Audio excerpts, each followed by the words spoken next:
see the crystal raindrops fall, and the beauty of it all is when the sun comes shining through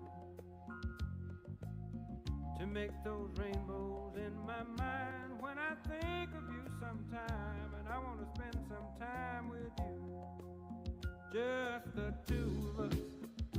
We can make it if we try, just the two of us. Just the two of us. Just the two of us, building castles in the sky. Just the two of us, you and I.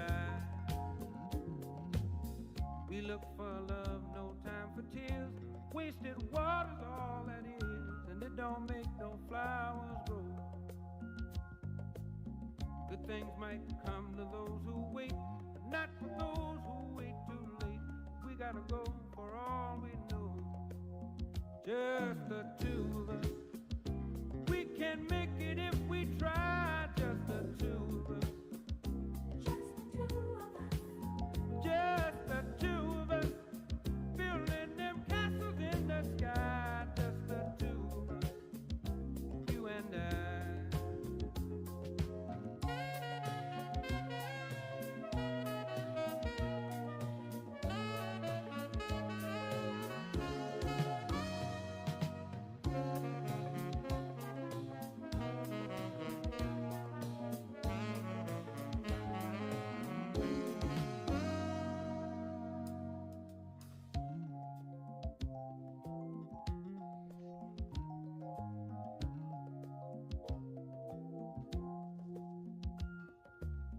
I hear the crystal raindrops fall on the window down the hall, and it becomes the morning dew.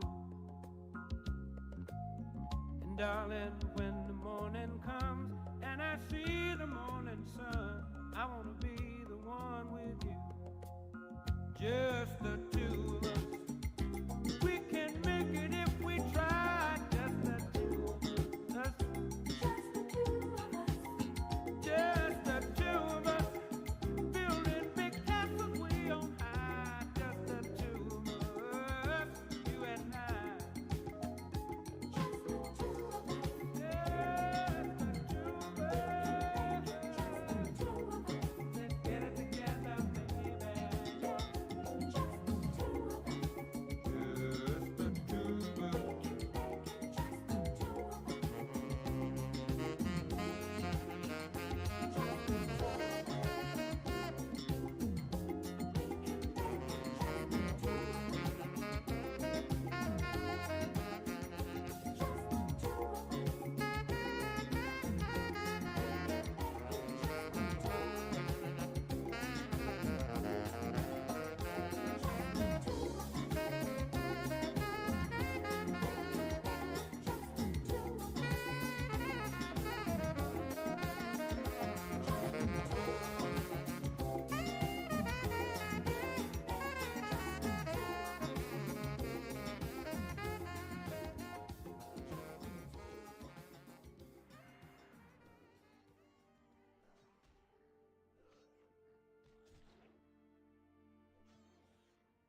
The night will hold us close and the stars will guide us home. I've been waiting for this moment. We're finally alone. I turn to ask the question. So anxious, my thoughts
get this straight. You buy a super expensive vehicle. You don't get all the bells and whistles with it because it's capable of more. And Well, no, that's the thing is you see the advertisement on television or on a magazine or on the radio, and they say, come in now and drive a Mercedes off the lot for 60 grand. And then you go there and you're like, I want my Mercedes for 60 grand. And they're like, well, if you want to drive a Mercedes for only 60, it's only going to have 3 wheels. And it's like, oh, so you want a steering wheel too? Oh, okay. Yeah, well, we're going to have to go ahead and work out your price. And, you know, you're probably looking at somewhere between, you know, it's like $88,000. Really. And so that's the way a lot of these things go. And so this wasn't enough for car manufacturers. This was not enough. They're going even farther now. you have to pay a subscription fee to get everything that it's capable of. Wow. Is that the right way to view this? Well, that's one way to look at it. Another way What's the other way? to look at it, the way Mercedes would say it, is that They're going to make more money. All right, how's Mercedes going to say it? Let's find out. Let's get Mercedes' perspective on why this is good for you, the customer. well, look, you get to customize your vehicle anytime. That's smart. Yeah, you get to customize it. Yeah, it's like you can customize your car. It usually has 4 wheels, but we allow you to customize it to 3 wheels. And if you want to pay to customize it back to 4, that's going to cost extra money. That's true. Yeah, you're paying for customization. Absolutely. Yeah, you customize it back to the stock. Exactly. You want. You don't have to buy everything all at once. In this case, look, the car. Yeah, that's true. It's just like games. You don't have to, bro, you don't have to have the 5-star characters. You know what Mercedes needs to do? I actually just thought of this. They need to have a thing where you actually don't know what you get. And they have like different bonuses for the car. So they'd have like, you know, for example, like imagine you buy a car and you pay $30 every month. And there's like it's a loot box, right? And so like sometimes it will, it'll give you like a message and it'll say, go to the Mercedes dealership. We're going to give you fucking European racing tires. Okay. And then other times it says it says like you can't use your radio for the month. Right. Cause like, you know, you can't have, I mean, they can't all be winners. Right. And then there's another one that unlocks like a new sound system. And another one after that, yeah, heated seat. Yeah, exactly. So, like, sometimes if you roll a good one, you'll get a heated seat for the week. And, like, these can combo together or they can be nothing. And also, like, by the way, then in 5 years, after this one catches on, they're going to add in the big microtransaction. And you know what that is? That's called a seatbelt. So if you don't spend $30 and you get the loot boxes and, you know, seatbelt, you know, after, there's like a hard pity system. So like after 10 loot boxes, so it's only $300 a month, you are guaranteed to get the seatbelt. But, if you want to get it earlier, you can. And some people that are lucky do. Yeah, it's a Titan Forged car. Exactly. got plenty of power to begin with. It's not like it's slow. Yeah, exactly. Like the free-to-play characters are good too. Yeah, like, I mean, bro, you can beat the game with the free-to-play characters. Like, you don't need the 5 stars, guys. Like, you don't need all the characters on Constellation 6. Like, come on. But buyers who want to go like about 1.5 to 1 second quicker, 0 to 60, could pay $60 a month. Wow. And have that little bit of So extra that's what power. you get. Hold on. You get 1 second decrease. You get 1 second decrease in 0 to 60 second acceleration for $60 a month. For $60 a month, and that's maximum half a second, a little bit quicker. I mean, a lot of people, me for instance, I to be honest with you, I'd probably buy it for a month or 2 to try it out.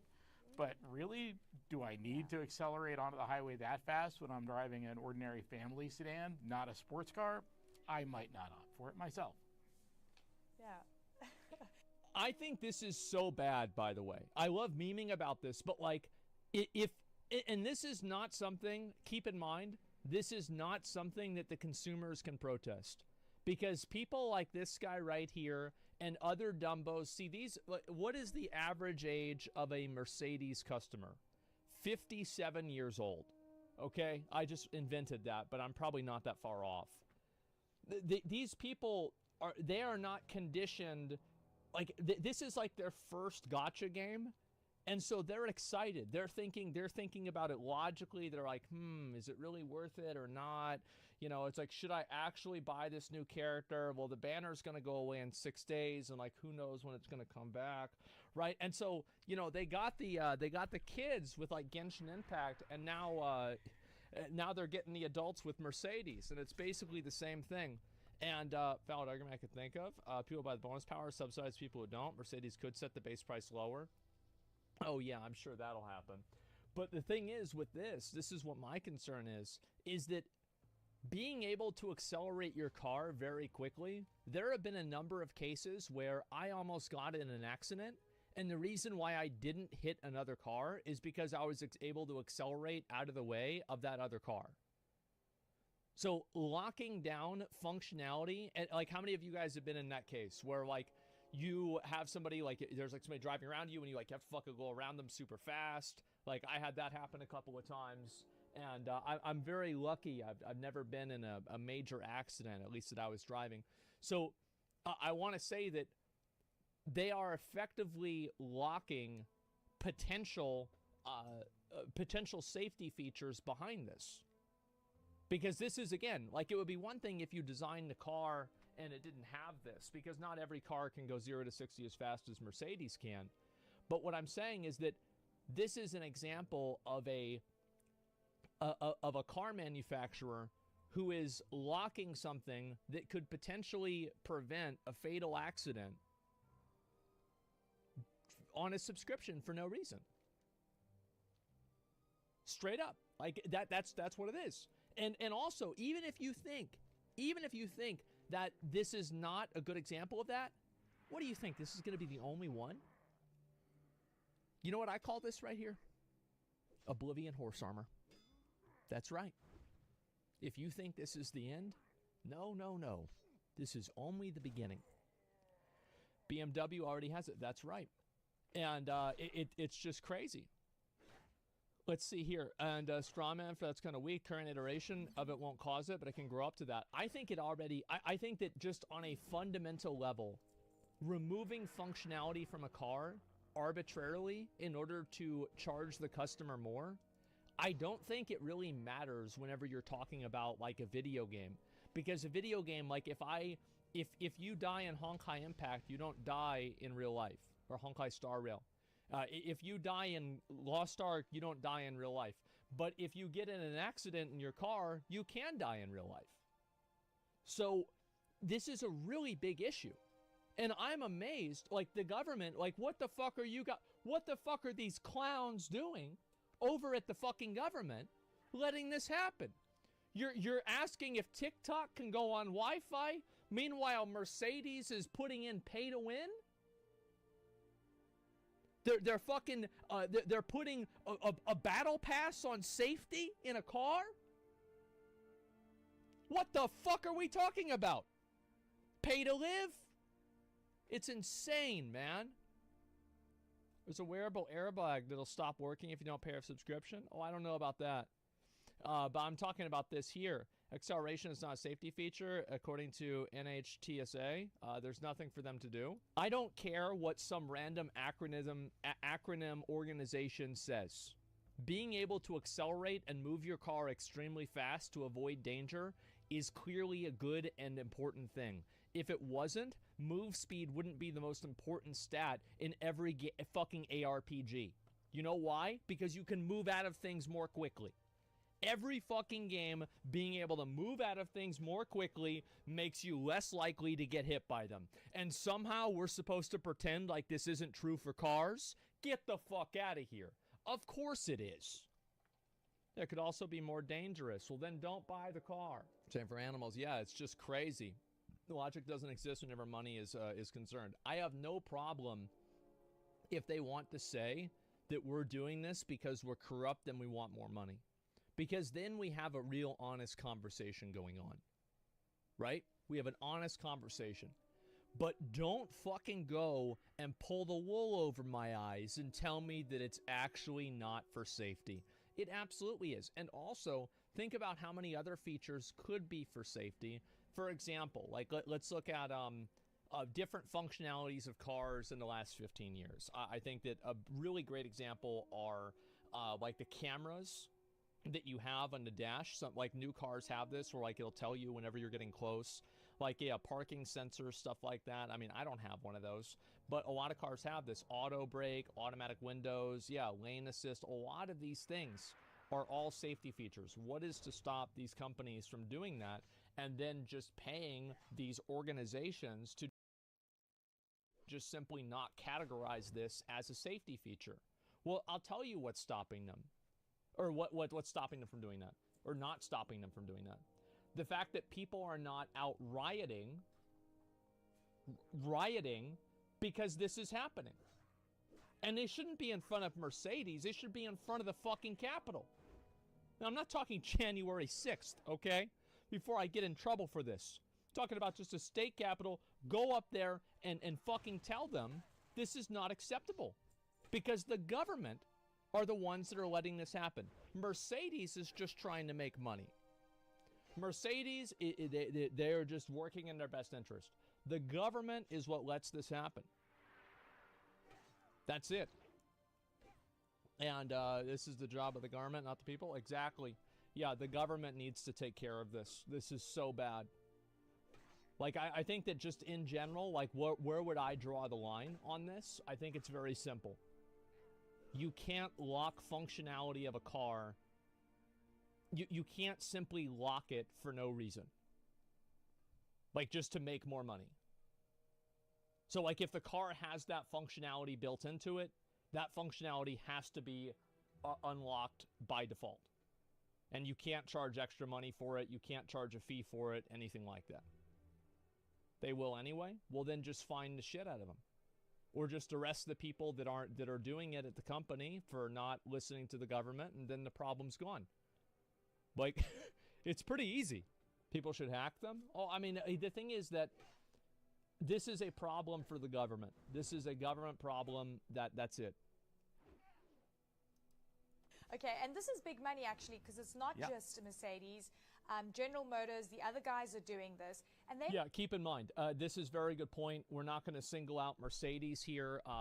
Apparently General Motors does this. I'm pretty sure also Tesla does this. I don't know what the capacity for what Tesla does. I think paying for something like OnStar, which is like an on-demand service, it's kind of like a AAA. I think that's more acceptable, but overall, in terms of functionality, absolutely not. BMW, yeah. So like, this is not just like, let's shit on Mercedes. This is something that, and this is what happens, right? Is as soon as I think BMW or Tesla were the first ones to do this, as soon as one company breaks the ice, everybody else does it.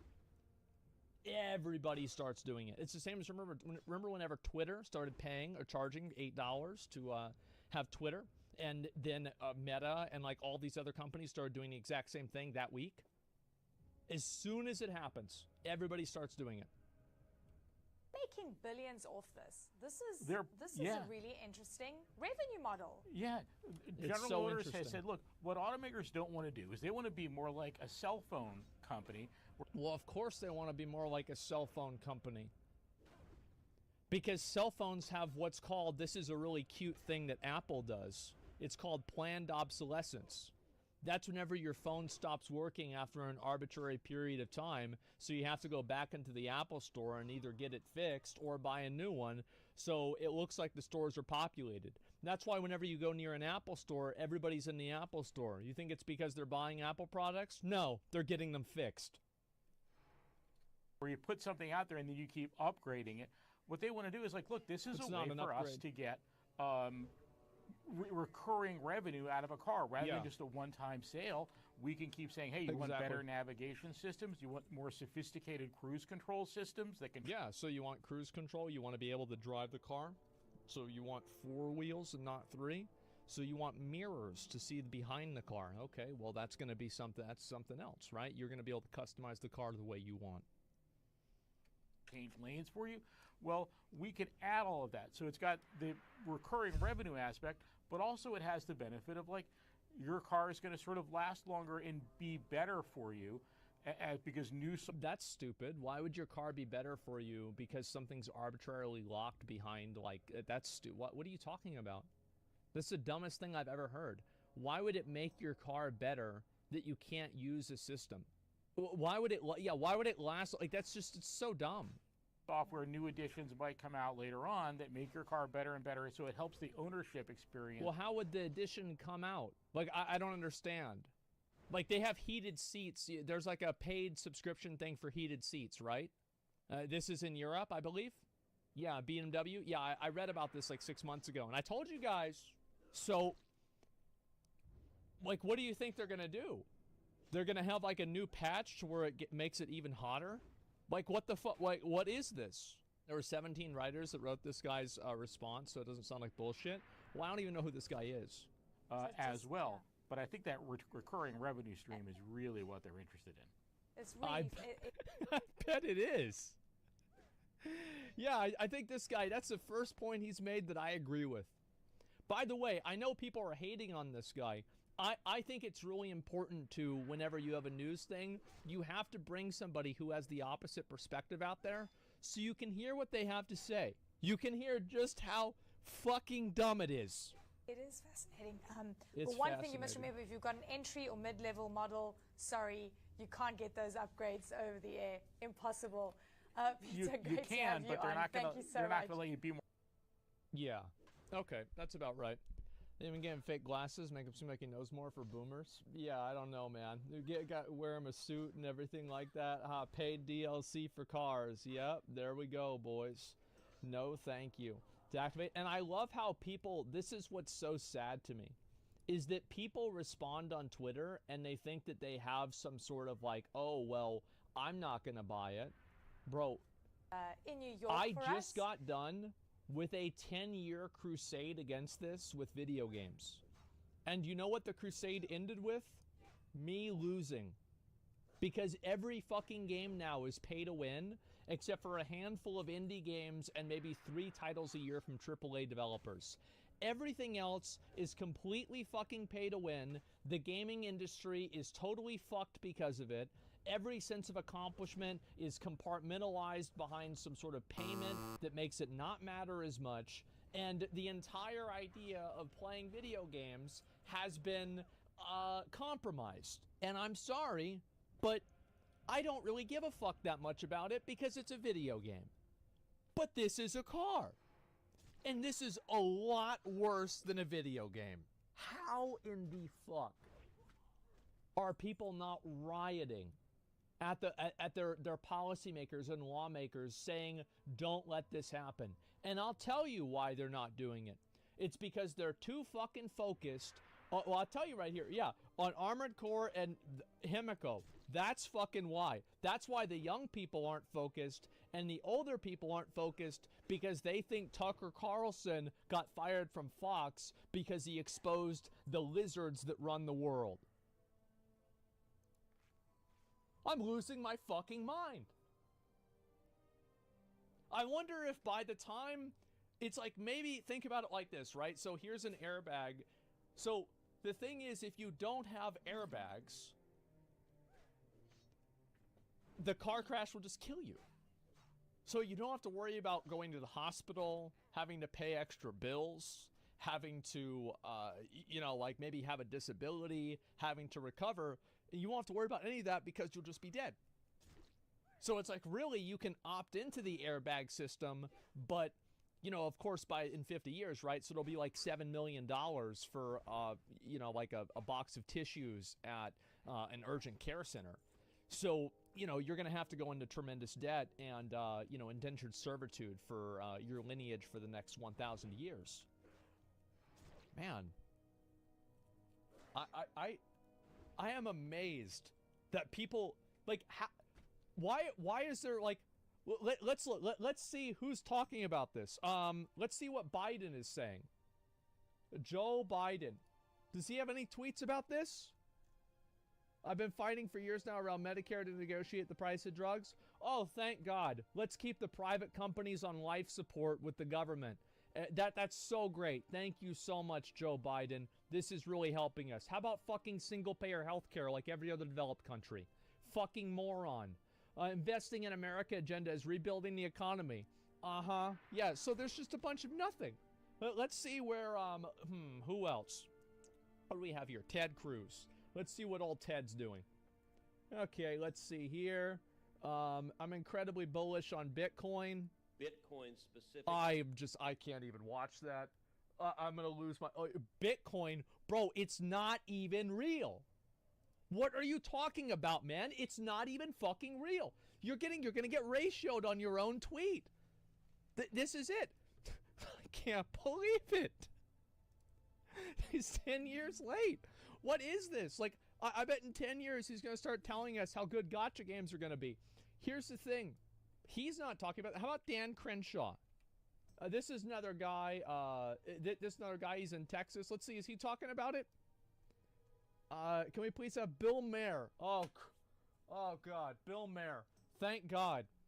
Yeah. Well, let's see what Bill Maher is gonna do. And Mexican president for threatening the metal intellectual. It's kind of bad. Okay, that one's fine.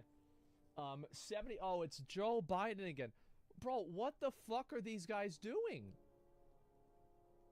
Andrew Yang. Yeah, let's see. Let's see what Andrew Yang is doing. Here we go. Okay.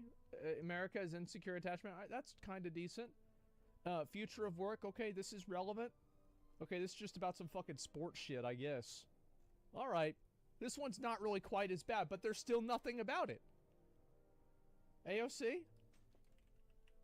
Where is it? There we go. I thought I followed her. Let me see here. Can someone explain Supreme Court justices? Okay, this is kind of relevant, kind of important. Progressive Canada. Oh, raising more fucking money.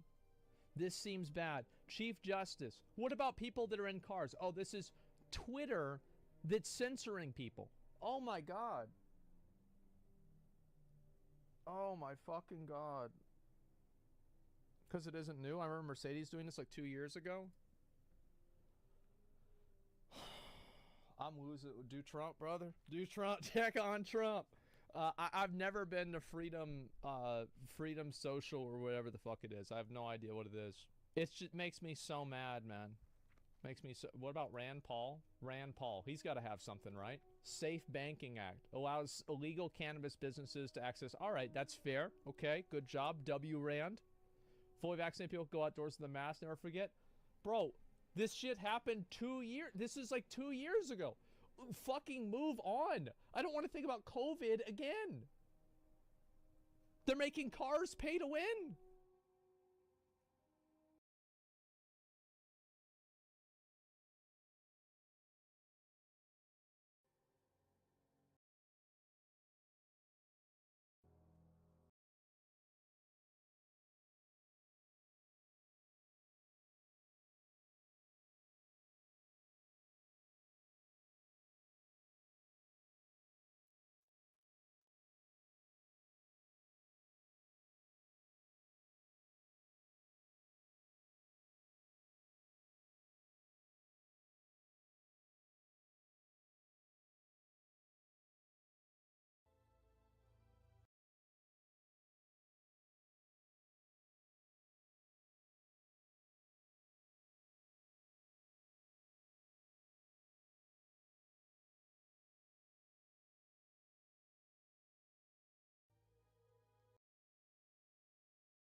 Guava Probably juices has form a an 200 impact, but probably not that big of an impact.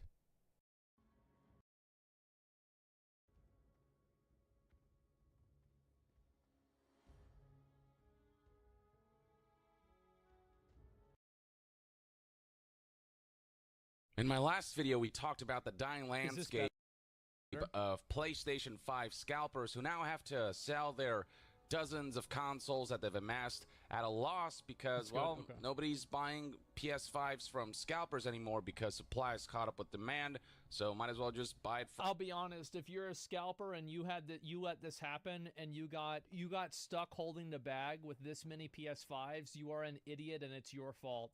You should have expected this. It's been over a year. Even the Wii, like at this point, people were being able to buy them. Like, come on, man. You should have known this. You're an idiot. from your local store.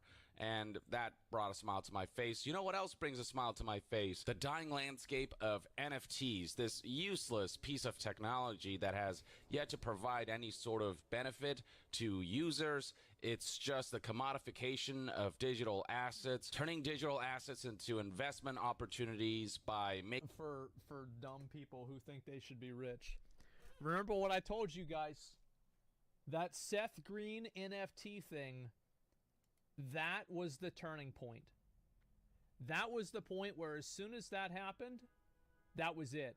Making what should be infinite supply into artificial scarcity.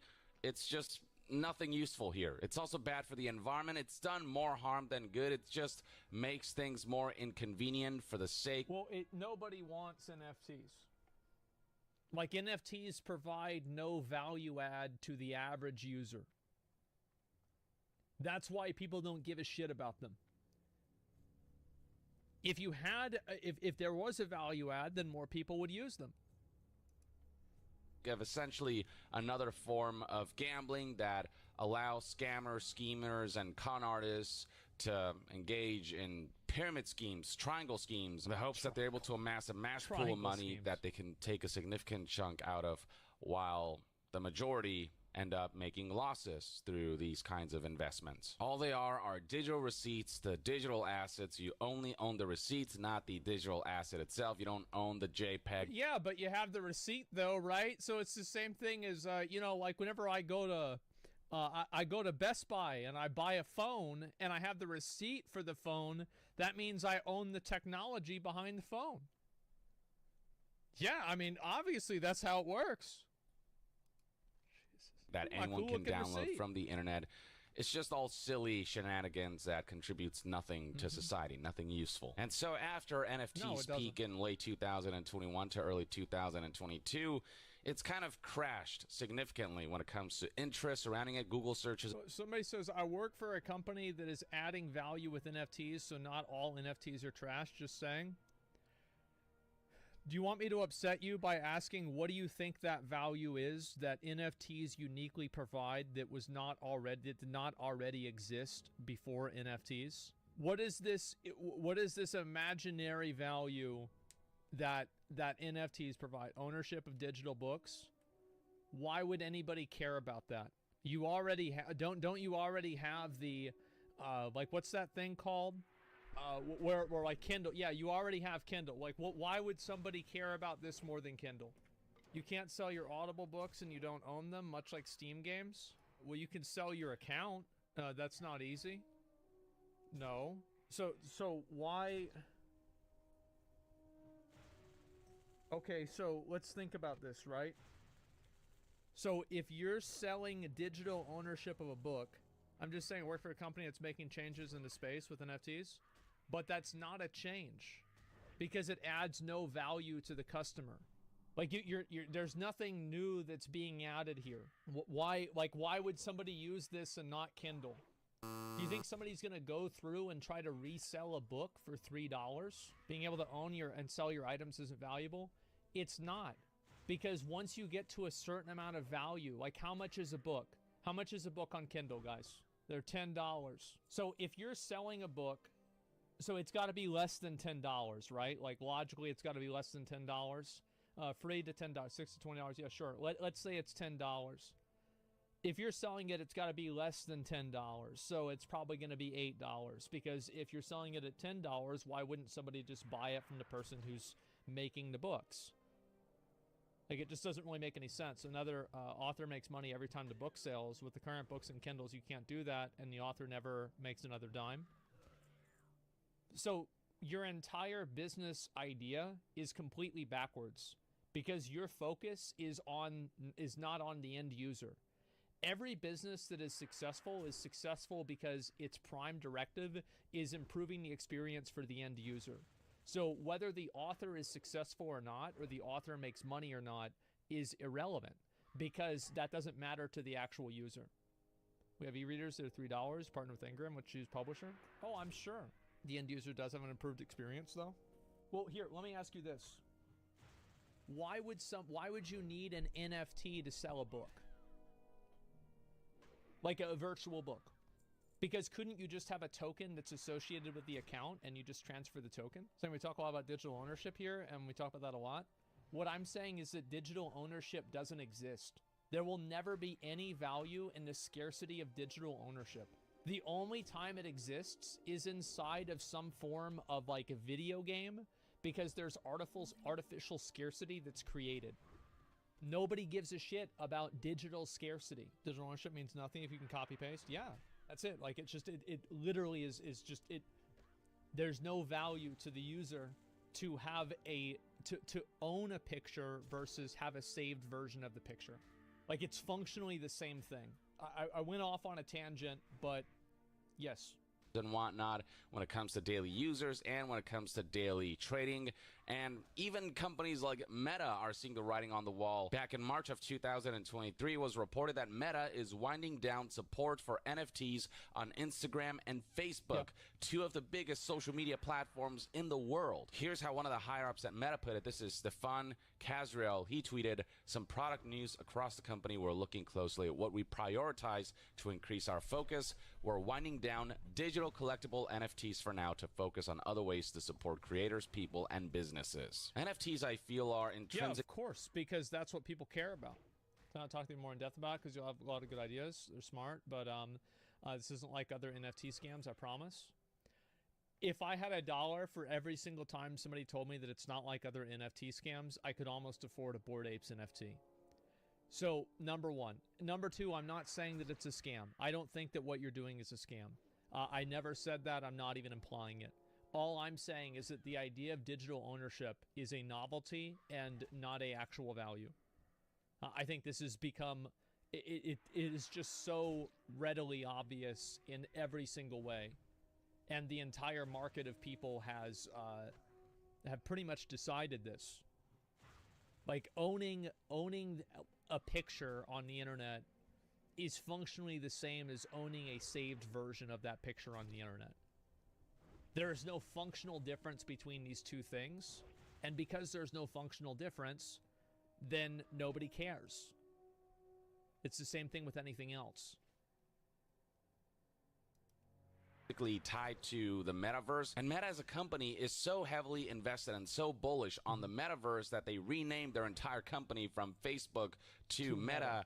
And even these guys are like, as far as NFTs go, that's like somebody who gets like a tattoo of fucking, like, let me think of Kanye West. You know, think about getting a tattoo of Kanye West. Like, oh man, that didn't go too well. Or like a tattoo of Enron or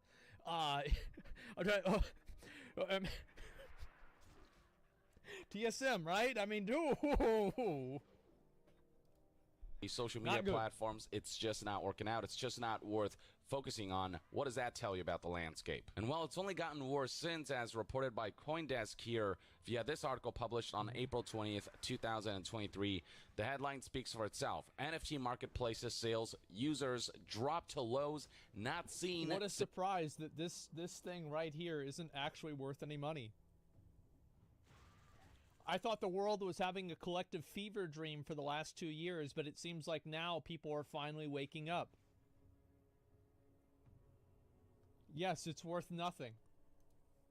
Since 2021, Dune data shows. As I mentioned before, late 2021 and early 2022, that's when NFTs peaked. That's when there was a lot of hype and a lot of intrigue surrounding them before it just crashed and fell off. Before that, though, NFT sales were pretty low, and to get back to... Oh, yeah, nobody gave a shit about them until after that. Yeah, I mean, of course, somebody in chat said this, okay? For example, CSGO skins have actual monetary value even on the large scale that skins are selling for tens of thousands of dollars, and they are just pixels in the game just because the market is user driven. Let me explain why that's different. I understand that a lot of people compare this to CSGO skins. Number one, the reason why CSGO skins are popular is because CSGO is popular. If CSGO died, the skins would be worth nothing. So they are not, like, if you think about this very, very fucking metaphorically, they are not a fiat currency because they are backed up by the success of the game. Number one. Number two, there's scarcity of usage. So for example, if you have a CSGO skin, you are the only person who can use that skin because you own it. Or other people that also own the skin, and there are only so many of those people, and that number is dictated by the developer. It's not like you can just go in and then just paint your gun the exact same way in some sort of forge thing or some skin selector and make it the exact same. It doesn't work that way. So because there is enforced scarcity inside of the game, and certain people unlock a functionality that is otherwise not available, that's what gives it value. But what truly gives it value is the success of CSGO. If CSGO is not successful, every CSGO skin you have goes down to 0. That's the way it works. So, again, that's completely different than like a picture NFT. Because a picture NFT, if somebody saves that picture on their computer, they functionally have the exact same rights that you do, and they can do the exact same things that you do. You see kind of how this works? And how, because you can't, like, for example, I can't take a screenshot of somebody's CSGO skin and then, like, fucking not all, oh, that's how it works. And so I can't take a picture of somebody's CSGO skin and then go and turn it into a skin in CSGO. You're wasting breath in some of the chat here. Yeah, I know. I get it. I know. I did consulting work for an investing firm on NFTs. You kept running into the same wall with some people. Yeah, I know. It's sad. Why did Spectral Tiger TCG go up in price? Inflation. So the Spectral Tiger went up in price. Do you want to know why it went up in price? Simple. Because World of Warcraft is a popular game. Once again, the Spectral Tiger is not a fiat currency. It is backed up by the success of World of Warcraft. Number one. Number two, I can't take a screenshot of the Spectral Tiger and then put it on my character in the game. If I could do that, and everybody who could take a picture of their Spectral Tiger, like, let's say, theoretically, you could go to the website that sells Spectral Tigers, and you could take a picture of it with your phone, and then you could use fucking ChatGPT to say, hey, make my mount just like this. Do you know what would happen to the value of Spectral Tigers? Here, it would go like this. Go just, actually, no, this is wrong. It would go just like this. Actually, no, it would go just like this. It would go down to 0. So that's the reason. So if Dr. Disrespect's game is successful and popular, then NFTs would make sense by your logic? No, because it's not successful because they're NFTs. It's successful because they are digital assets in an online world that is popular. They don't have to be NFTs, because if they did, then CSGO skins couldn't exist right now. NFTs are solving a problem that nobody has.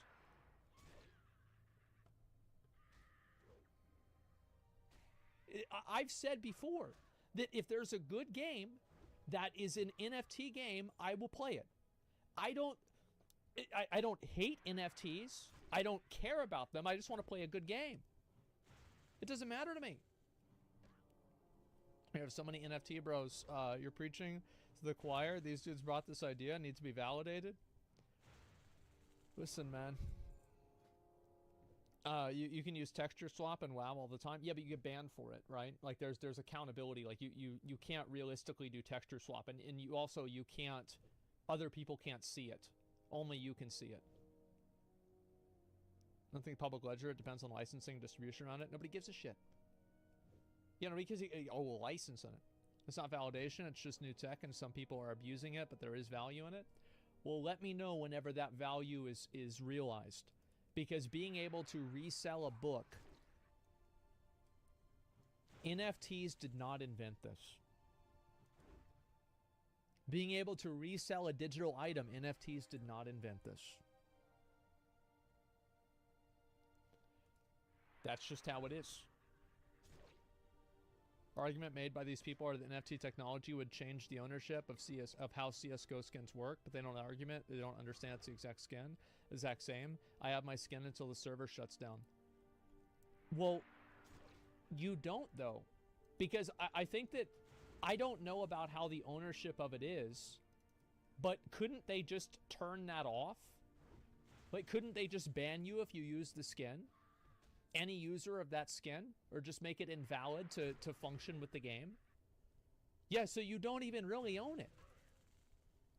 You own a receipt that says that you had a transaction that meant that you own the right to use it. As NFT, it's on the chain. They can't change that. They can functionally change it. And the functional part is the only real part that matters. Because if you cannot functionally affect something, it's not real. Here we go. So bringing these troll comments, it's not troll. And again, I've been saying this. I got shit in 2021 and 2020 whenever I completely said this entire idea was fucking stupid. I said the same thing about crypto. I bought and sold crypto many times before for different reasons. I'm not saying crypto has no value. I am saying that crypto does not have intrinsic value. So, of course, and I got so much shit for this. And now I am finally right. Just like I said I would be right, here we are 2 years later, and it feels fucking good. Man, it feels good. Place before that big hype in terms of user numbers and sales. Like that just goes to highlight that the landscape is not improving one bit. It's not seeing some kind of recovery right now. As CoinDesk reports here, the number of unique users across top NFT marketplaces, including Blur, OpenSea, and LooksRare, has been steadily declining over the past 7 days and dropped to 7,805 on April 19th. So let's see here. Past 7 days, dropped to 7,000 April 19th. OpenSea.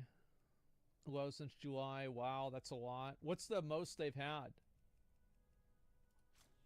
It hasn't been that low since July 31st, 2021. Wow. When the number of unique users on OpenSea and other marketplaces was recorded at 7,455 unique users. This whole NFT landscape is a scam of a video game that players are deciding to drop out of, essentially, is the metaphor I can put out there. Many users are realizing that this is not a compelling or rewarding activity to engage in. They're realizing that interest across the board is falling. Well, eventually people get, like, you play hot potato with enough people and eventually someone's like, oh, it's not hot anymore. I don't want it.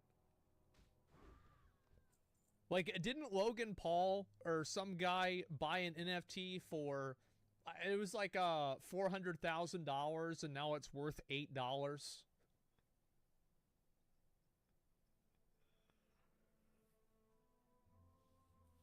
Oh, God. Ooh. The thing is that NFTs are, like, they survive entirely on hype. So the moment that you have a few NFTs go down or look stupid, then the whole thing falls apart.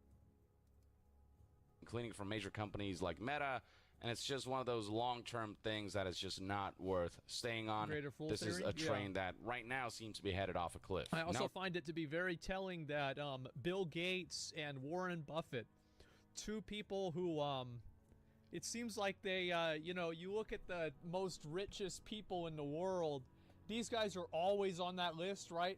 And it's just so crazy that, like, those guys are like, yeah, this shit's stupid. So, like, But there's one guy on Twitter who's worth like $100 million, and he says that they're great. So let's listen to him. Reduction in the number of users, as well as just how active remaining users have been, will obviously result in lower sales. So sales across NFT marketplaces have also dipped over the last 7 days, with 16,149 sales recorded on got a April Bugatti, 19th. yeah. The last time the number of sales was that low was on November 9th, 2021, when there were 12,910 sales. Keep in mind that this is across all marketplaces that were seeing less than 8,000 users overall, and less than, just a little over 16,000 sales overall. If you think about a live service video game having under 8,000 players, and with this kind of sales figures, you'd think, man, this game is not doing good.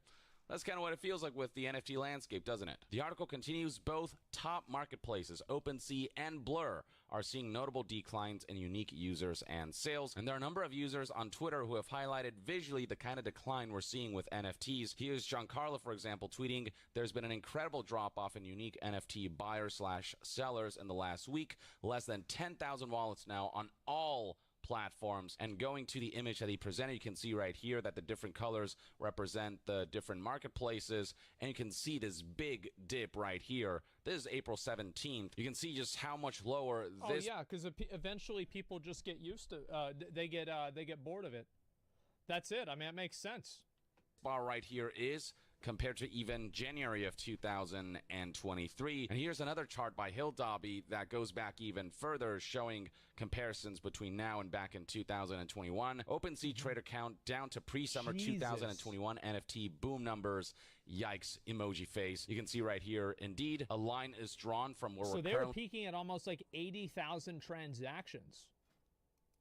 at, and you can see that sales are equal to roughly that of July 2021, right before that huge spike happened in late 2021 to early 2022. Going back to the CoinDesk article, it is further broken down by individual major NFT marketplaces. Zooming in on marketplaces like Blur and OpenSea and looking at the data there, you can see that the decline is tangible, it is palpable. As for why this kind of decline is happening, well, CoinDesk reached out to a number of marketplaces and NFT analysts and whatnot, and they've gotten responses like, possible causes include high gas price and tax season liquidity issues. This is a quote from Sea Launch, who admit that unique daily users are effectively at a low amount historically on both marketplaces. And scrolling further down, here's a Yeah, I'm sure that probably has an impact, but probably not that big of an impact. quote from Hill Dobby, who shared similar sentiments with CoinDesk. I think it's a combination of factors. Because, couldn't you just look at what it was like, especially with taxes? Couldn't you just look at what it was like in the past 2 years during April and just kind of have the same thing? Like, let me see it. There's 649 right now. Where's the graph? Let's see here. January. I think, yeah, this is probably somewhere around April. Okay. July. Yeah, it does seem like it goes down a lot every single year at about this same time, to be fair.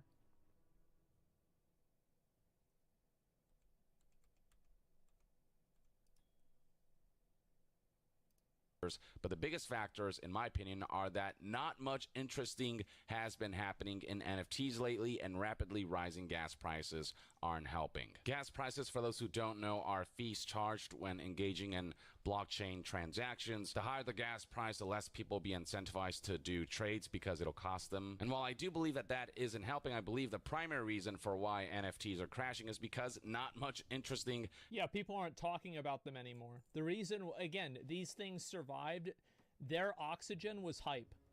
Has been happening in NFTs lately. Frankly, I don't believe NFTs have ever been interesting. We got some celebrity endorsements here and there early on that made people curious about it. But once people realized their true nature, essentially investment opportunities, these gambles in a very speculative market via receipts that are linked to, like digital assets like JPEGs and audio files and whatever, and you don't actually own those assets, but rather you own receipts that mean absolutely nothing, just like receipts to a piece of the moon, that's when people are like, what does this do for me? Oh, nothing. All right, moving on. And one of the after effects of all of this... Yeah, I think that's what it is. It's what does this do for me? That's always been what the problem is with NFTs, is they provide no functional value. is that the value of specific NFT types and It's brands... just like stock market, no different. NFTs are like buying stock in a company that's not real. are falling as well. Right here, for example, Decrypt.co reports that Bored Apes and CryptoPunks fall below $100,000 in value as NFT momentum stalls.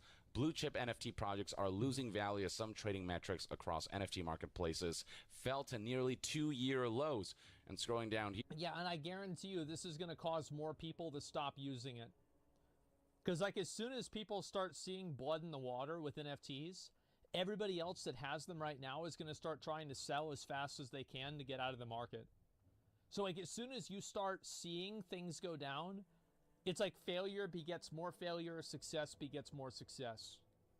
Here you'll It's a find bank further run, yeah. details. Floor prices for blue chip NFT collections, CryptoPunks and Bored Ape Yacht Club both fell below $100,000 worth of Ethereum this week for the first time in months as the broader NFT market slumped to trading stats not seen in years. People are losing faith and hope, and so the entire landscape is just, the floor is getting lower and lower. And while all of this is happening, keep in mind that the concept of the metaverse, which I think is intrinsically tied to NFTs, as NFTs are... Well, yeah, you need a metaverse in order to create a value for NFTs.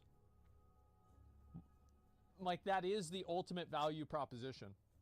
Are a big part of making metaverses real and commodifying digital assets and whatnot. The metaverse itself is also a landscape that is not seeing a whole lot of traction, which is why we're seeing headlines like this. If there's one thing AI has done for us, it's killed Zuck's metaverse, as the information reports that Meta seems to be pulling back from ever mentioning the buzzword metaverse, which was... Well, the reason why AI is taking over from, you know, everybody's interest from the metaverse is because AI provides a tangible value. You didn't have an AI cat girl with giant milkers before, and the AI made this happen. Okay. That's value. You already had a picture of a dog, of a 16-bit dog. You don't need another one. Massive value, yeah, that's the difference. Meta's favorite buzzword last year, and the whole, you know, etymology of the company's new name, Meta. Meta's now focused on AI, and AI is actually a technology that I would like to see explored. I feel like it does have a lot of uses, and video games who have seen AI upscaling provide major performance boosts to games while still... Oh yeah, they've done that with trailers and stuff like that. They did that with like the Wrath of the Lich King trailer. They scaled it up to 8K. Hitting the vast majority of its visual fidelity and stuff like that. There still have to be regulations and lines that have to be drawn so that AI can be used ethically, but I think the technology itself can be useful in many respects and can make certain processes better, can enhance things in ways that I think will... Well, again, it's because AI provides a direct, obvious, and tangible benefit in a way that, that NFTs do not. That's the reason why people are still using crypto. Is that like you can still use crypto to buy and sell drugs more easily than using USD. Straight up. Like you can do it for like buying, like if you want to buy something in Russia right now and there's sanctions, you can use crypto. That's like a direct and obvious value. There's a thing that you can use and it has value because of this reason. However, with NFTs, there is no actual value. Don't give away the secrets? Yeah, nobody knew about this until now. Crypto's good for tax evasion too. I hate to tell you this, but I had like a 2-hour conversation with it's like the people that manage my money, basically. And they said that if you are trading, you had better make sure that every single one of your fucking tax documents has periods at the end of everything, like there's nothing misspelled, because anybody who does this shit is like immediately in the fucking crosshairs of the IRS right now. So Yeah, I think that I think there's a lot of people that knew that. Too many. Allow us to be more productive, and that will just improve technology and stuff like that. There's an exploration there that I think will pave the road to beneficial things for society.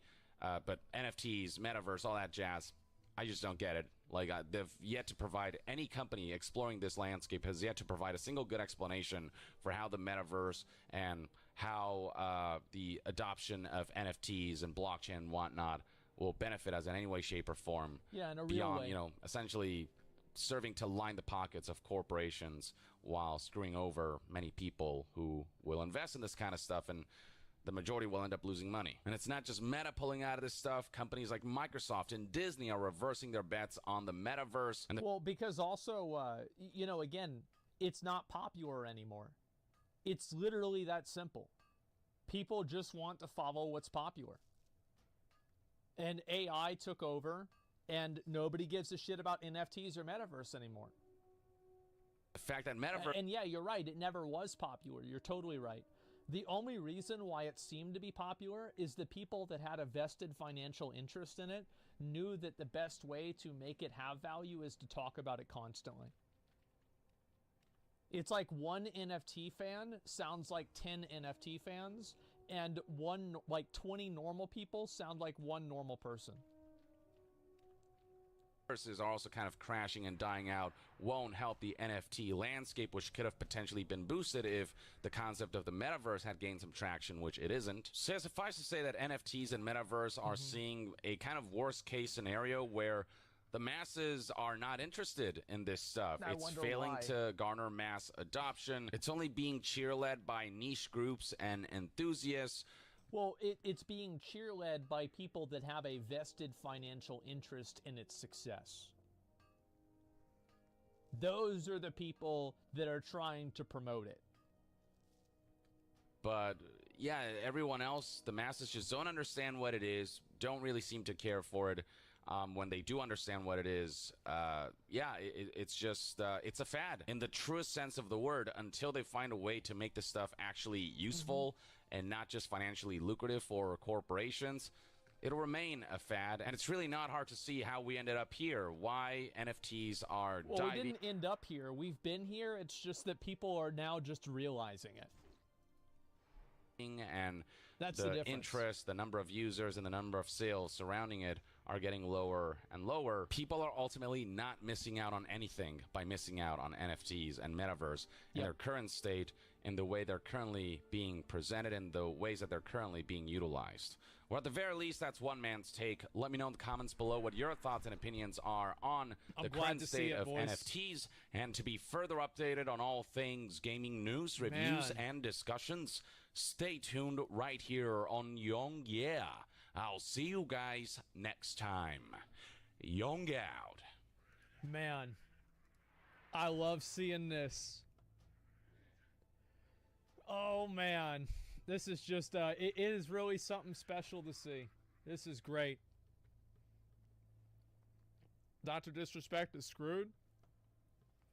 I don't think that anybody is going to not play the game because of NFTs, but also nobody is going to play the game because of NFTs. NFTs cannot be used as a intrinsic value add. They have to be something that actually matters, like something that's like it's like an outcome of the game. Yeah, it cannot be the main focus of the game. Can I explain why metaverse is named Meta and why Meta is related to artificial intelligence? I don't care. It doesn't matter. Like, that's not the point.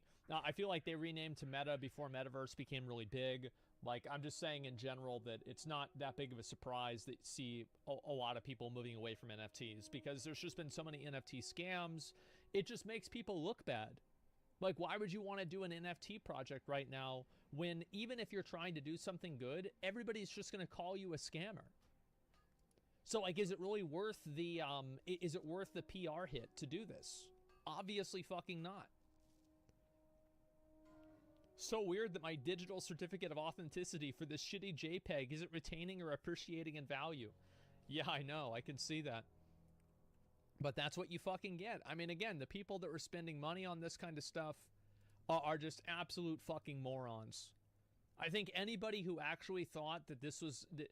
The thing is, I feel like almost every single person that bought and sold NFTs was only buying and selling them just to make more money. So if that's what you were doing, I think that's totally fine. You're not an idiot. If you made 20 grand off of it, that's great. But if you got stuck holding the bag, it's because you got lost in the sauce and you forgot the fact that you were dealing with Monopoly money. And you're not even dealing with Monopoly money. You're dealing with pictures of Monopoly money. So if you got stuck holding the bag of a bunch of Monopoly money and you're looking for sympathy, you're not going to find it, okay? An NFT picture of you for 10, I'll end up losing it all. That's what you get. It's mostly luck. Yeah, of course. I just brought Trump Series 2 cards. Well, the Trump Series 2 cards might be some of the only ones that actually go up in value. I don't know. I don't own any. Maybe I should get some. Let's see here. I've only got my cousin to understand this. See, the reason why, again, I don't want to go too far because I've talked about NFTs like 100 times, right? But like, the reason why people don't want to understand this type of thing is because they don't want to. They don't want to confront the idea that they're not going to be rich by selling JPEGs on the internet. They want to live in a fantasy world where they're going to be on a yacht, chilling with a bunch of fucking babes, bunch of models, popping bottles, doing whatever the fuck they want, and you're going to be poor because you didn't own a picture of a gorilla. That's the world that they want to live in. So whenever you tell them that, like, hey, this probably isn't going to happen, you can't expect them to be like, oh, wow, that's quite a good argument. Okay, so you're saying that all of the reasoning behind this is, oh, okay, so I'm an idiot. Okay, I get it. So just by the fact that they're into it in the first place makes them an idiot. And you know that there is no greater and deeper abyss than trying to convince an idiot that they're an idiot. It's never going to happen because they're never going to admit it. So yeah, it's a waste of fucking time. NFTs are a scam. The only one did it right was BPI. One of his conservative tradition physical artists turned digital. I have no idea who that is. All I'm saying is that this should be a surprise to nobody. I think that NFTs especially, encapsulated what I think a lot of people, these are boring, lazy, stupid people who think that they're going to make it rich and they deserve to be rich because they're smarter than everybody else. Listen, buddy, if you're sitting there buying and selling pictures of dogs on the internet, you're not smarter than anybody. You're getting farmed. Yeah, listen, bucko. Exactly. What do you think about the New World furry mask? Oh, I have it. Yeah, I've already got it. My friend wants NFTs to succeed, not for the money, but for less centralized control of currency. I have no idea what the fuck he's talking about. Is the premise beyond Bored Ape shit? Not having a centralized currency is a bad thing. I think you need a centralized currency. We've had decentralized currencies in the past. Every single one of them has been a disaster. There is a reason why it's centralized. I understand that there are these people that don't know anything about history that are so desperately wishing to go back to the 1800s so they can get scammed by the exact same things that robber barons scammed people with. They want to go right back there because they never paid attention in history class. All of the NFT scams are all 1800 scams. Like printing extra crypto, like making extra ones, trying to sell the different people under the table. All of these things have already happened before. So yeah, there's a reason why it's centralized. Imagine OnlyFans family back in 1800. The Fed and U.S. government are terrorist organizations? Well, I mean, you better listen to them then. But make it crypto and let the transparent government rule it? Well, I don't think that it's... no system is perfect, but I'd certainly rather... I'd rather rely on the government than just some fucking some algorithm with no way to enforce it. You know, centralized, how do you have anything to compare to? Yeah, exactly. They're delusional if they think Bitcoin will have any value if USD would collapse. Yeah, I mean, that's actually a very good point. The only reason why Bitcoin has any value is because it has value that is, its value is related to a currency. If you couldn't buy and sell Bitcoin, it would have no value. Yeah, the only reason why it has value is because it's connected to real currencies.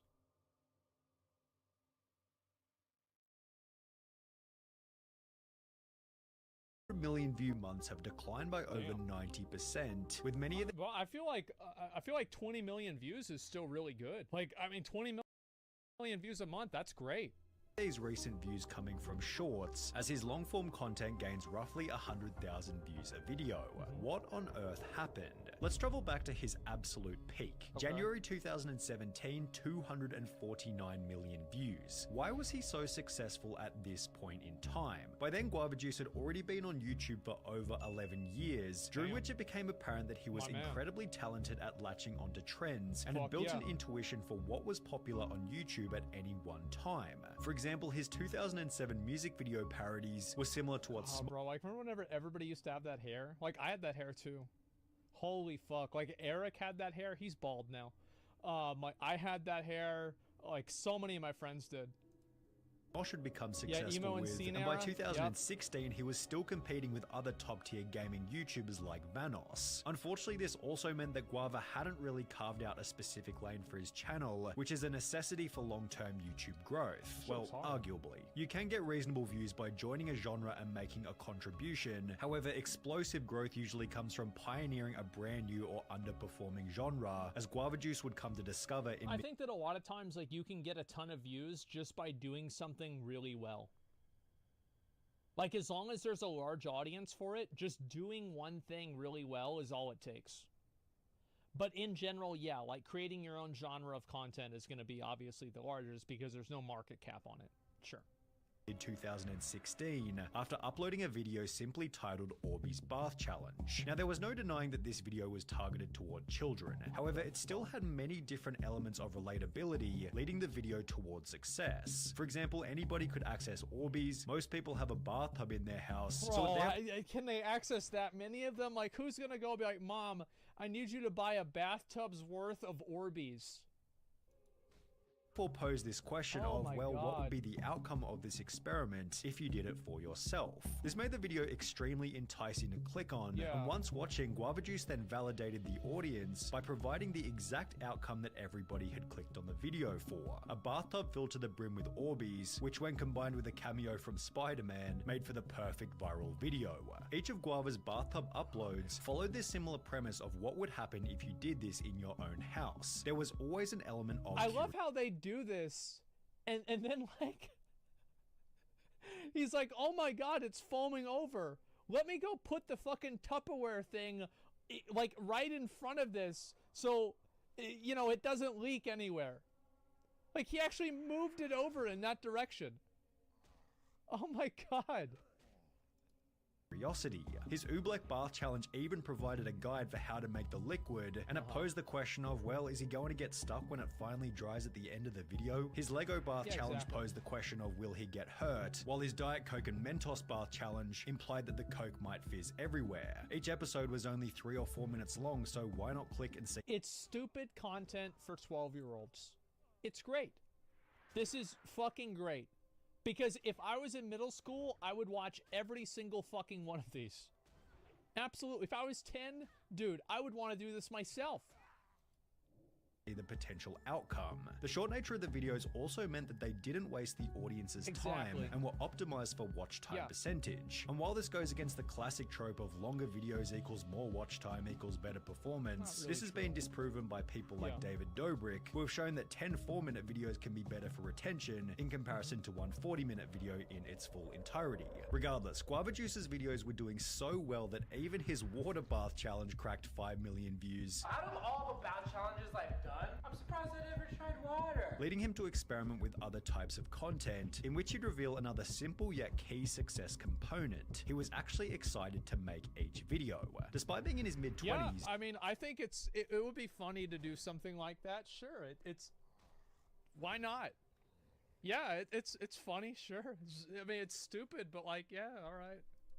You could tell that Guava Juice loved every piece of content, from making gummy pizzas to building a house out of red cups. Yeah. This gave the videos a unique, enjoyable flavor, as it was obvious that he was happy to be there, which He's accompanied chilling, his you're cliche chilling, yet ideal everybody's philosophy of wanting to improve the content every single day. As long as you consistently make an effort to do better every single day, things will definitely get better every single day. However, Guava's explosion was also assisted by timing, as viral videos required significantly less time and effort back in 2017. Take for example this video titled "Do Not Jump on the Trampoline Ball Pit at 3 AM, in which the time is shown at the start of the video 3:06, as well as at the end of the video 3:29, meaning this entire episode took only 23 minutes to film. They were basically... Yeah, it's crazy how much effort and time they put into, the 3 a.m. videos. Oh my god. Like, when was that trend? It was like 2018 or something like that? Oh, wow. And it's like, remember the guy who's like, he said his girlfriend died and she didn't die, but then he made a video using a Ouija board trying to talk to her, but she wasn't dead. Like, oh my fucking god, man. Yeah, it happened. J-Station, there it is. No props, no script, and the whole thing was shot in one take, meaning the video took only a couple of hours to complete after editing, and it's now received over 20 million views. That's a lot. To achieve that same kind of performance on any long-form video today requires at least 1 week's work, as well as maybe a team, maybe a budget, and even then pulling anything close to that number requires a perfect storm. Back then, however, Guava Juice was doing millions of views on every single video, almost all of which needed minimal planning and could have been completed in under a day. In the process, Guava Juice kept up with every trend from Fortnite to TikTok reactions until he'd dip his feet into a brand new video type that would take his channel to a whole new level, his 10 Things You Shouldn't Do series. In the beginning, it wasn't... Bro, absolutely. Like, what is this? Delivering a bomb to a plane? Like, what? Like, yeah, absolutely. This is 100% content for kids. Yep. Than supposed to be a series. However, after 10 Things You Shouldn't Do in an Airplane gained a view count in the millions, Guava Juice doubled down with 10 Things You Shouldn't Do in the Movie Theater, 10 Things...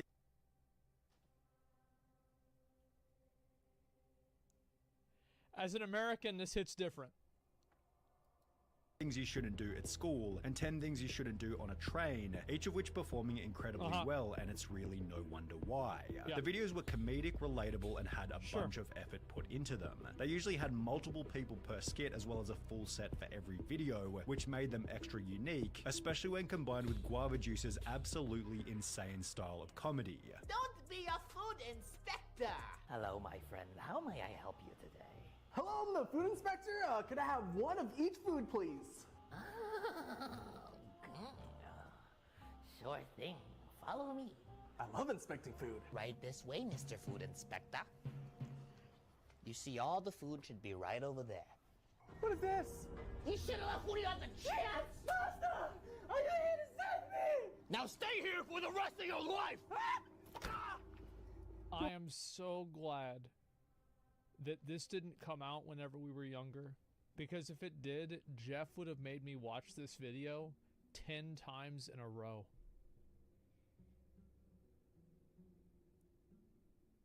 I would have had to watch this video every day for probably a year.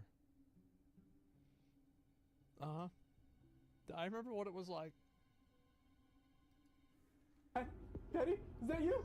It's me, your son. These videos went absolutely wild throughout 2020, often gaining well over 10 million views. However, in April 2021, seemingly overnight, something began to change on the Guava Juice channel. He went from gaining over 100,000 subscribers every single month to almost complete stagnation, while his videos were suddenly struggling to achieve more than 1 million views. Why the sudden drop?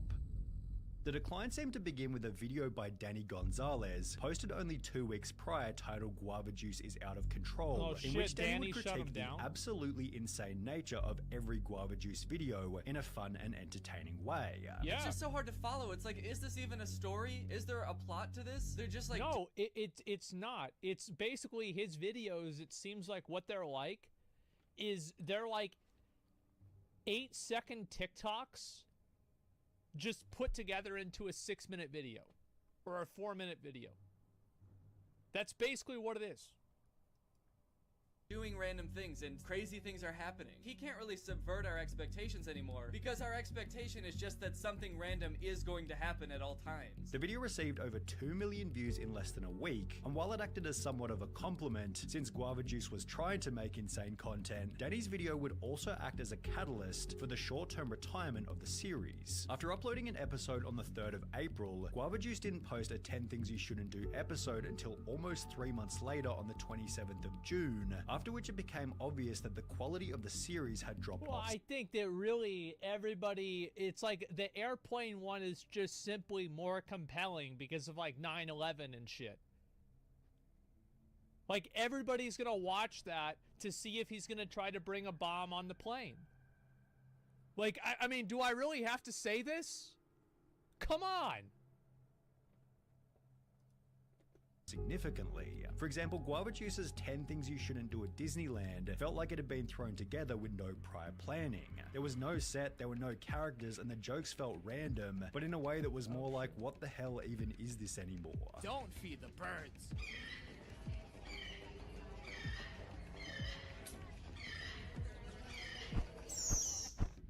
During the retirement of the series, Guava Juice had instead been uploading increasingly lazy content, such as Guava Juice ranks Guava Juice videos, as well as old repackaged... I did that. Yeah, I did that. Sonny's gonna make a video about me soon. Remember whenever I did a tier list of all my tier lists?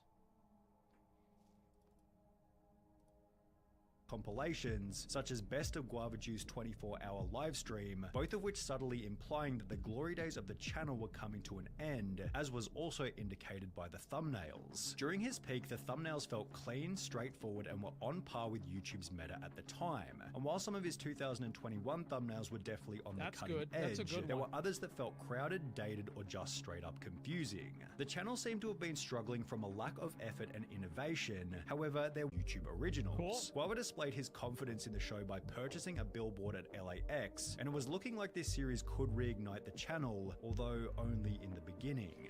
There's no way, because like the people that watch some season, the 6th episode gained only 150,000 views, with almost every episode afterwards following a similar trend. Guava and his team would produce a total of 13 episodes. This is one of the problems that I think YouTubers that try to follow a trend of kids run into, is that every single content creator that targets kids as their audience eventually gets too old for the kids to be able to relate to them. And I think also kids like the new thing.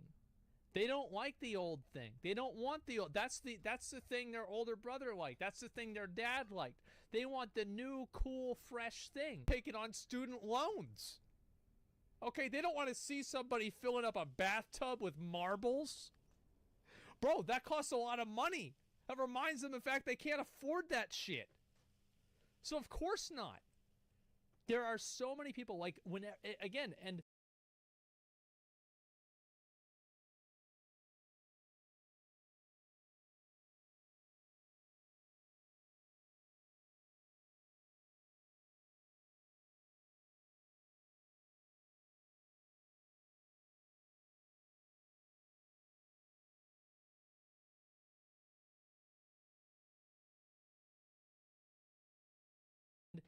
it's not like he failed as a content creator. It's just that there is a life cycle to that type of content. And it's like this. And just because you're right here, it's like that guy, you know, the Blues Clues guy did it the right way. You know, everybody loved him. What was his fucking name? Oh, God, what was his fucking name? Steve. Everybody loved Steve. I remember watching Steve. I was a little kid. He was the best. And then Steve went to college because he was balding, And you know what he does now? He does stand-up comedy for other people that are 40. And people love him. You know why? It's because they got older. Show, after which he'd upload a new video titled The End, in which Guava Good for Juice was him, unusually upset, possibly as a partial result of the show's poor performance. I've been doing Guava Juice for so long, I've missed my daughter's birthdays and friends' weddings. Yeah, it's like, it's weird for like a fucking 8-year-old to be watching a guy who has a girl that's like the same age as, like, let's say his little sister, right? You know, his daughter could be 6 and the kid that's watching, that's the target audience is 8. It feels like whenever you're a young kid, you want to watch people that are also young. Like whenever you were a kid, right? You'd want to hang out with other people that were also kids. You wouldn't want to watch like, oh, it's a bunch of fucking old people. Oh, shit. Who cares? Oh, God. Yeah, what are they going to talk about? Social Security again? Please. And I feel Okay, like there older was just kids? no Yeah, older balance kids, but to still kids. who I am as a person. Guava Juice didn't specify why he was feeling so down. However, he wasn't ready to give up just yet, as he then released a second season of the show, which once again performed to a mediocre standard. Yeah, I mean, you can't. The thing is also with like kid audiences, you can never break character for a kid audience. You can never shatter the illusion that everything that they're seeing isn't completely real. Because they're just naive. They actually think that this is... They watch this guy fill up a bathtub of fucking Pepsi and Mentos, and they think that after that, he's gonna go jump on a trampoline and, you know, fucking throw whipped cream on him and his friends just because they're fucking dumb. But no, after that, they're done with the video, they go home, and he checks his analytics, you know, has a call with his accountant, you know, has to take his fiance out to dinner. She's upset because he hasn't been spending enough time with her. You know what I mean? Like, it's not the same thing. At a couple 100,000 views per episode, Guava might as well have just continued making standard videos, and this wasn't even the worst part. Whilst producing the show's 26 episodes, Guava Juice lost touch with the one skill that had always guaranteed success, an ability to keep up with trends and the current YouTube meta. It's also like a lot of what this guy does is like sporadic, visceral, physical comedy. He's doing crazy shit. And you can't do that whenever it's a fucking animation. It's not the same. Prior to making the Guava Juice show, he was averaging maybe 700,000 views on his normal YouTube uploads. However, after the second season came to an end only 7 months later, it was rare to see any of his videos achieve more than 200,000 views. It seemed that Guava Juice had fallen into the misconception that if he split his time between YouTube and a TV show, he'd achieve double the amount of success, yet the opposite happened and his performance was instead cut in half. Yeah, of course. On top of splitting his time between 2 different forms of media, You never want to half-ass 2 things, you whole-ass 1 thing. Nobody wants somebody who's kind of good at something. They want somebody who's really good at something. Guava Juice also had to worry about YouTube shorts, his in-store products, as well as a bloody NFT project, which has to be one of the dumbest things you can launch as a creator, because it's so obvious that you're just trying to siphon some quick cash from the audience. This is in May of 2022, bro. Like, NFTs were fresh in, like, 2020. Like, if you were doing NFTs in 2020, you were selling crypto in 2019, those were the days, right? 2021, you were fresh. But, like, you have an NFT come out in 2022? What the fuck? Come on. Guava Juice's new low was established in a recent video titled My Future, in which he speaks as though his career is pretty much over. I just want to say, from the bottom of my heart, I am very honored to be a part of your childhood. His former excitement has transformed into boredom and complete apathy, as was highlighted during one of the videos. Yeah, because he's fucking 30 now. Like, and this is so nice and so great that he made this video. And I bet there's so many people who used to watch him whenever they were a kid, and they see this, and it's so uplifting and fulfilling to them. It's great. But most people, like, the thing is that I remember I was showing a friend of mine, I think it was a couple of friends of mine, the video of Kai Cenat. They bought a mansion and they were shooting bottle rockets at each other inside of the mansion and like Roman candles. And I was like, bro, this is fucking badass. This is awesome. This is so cool. And then guess what? My friends are like, man, that's going to be hard to get off the wall.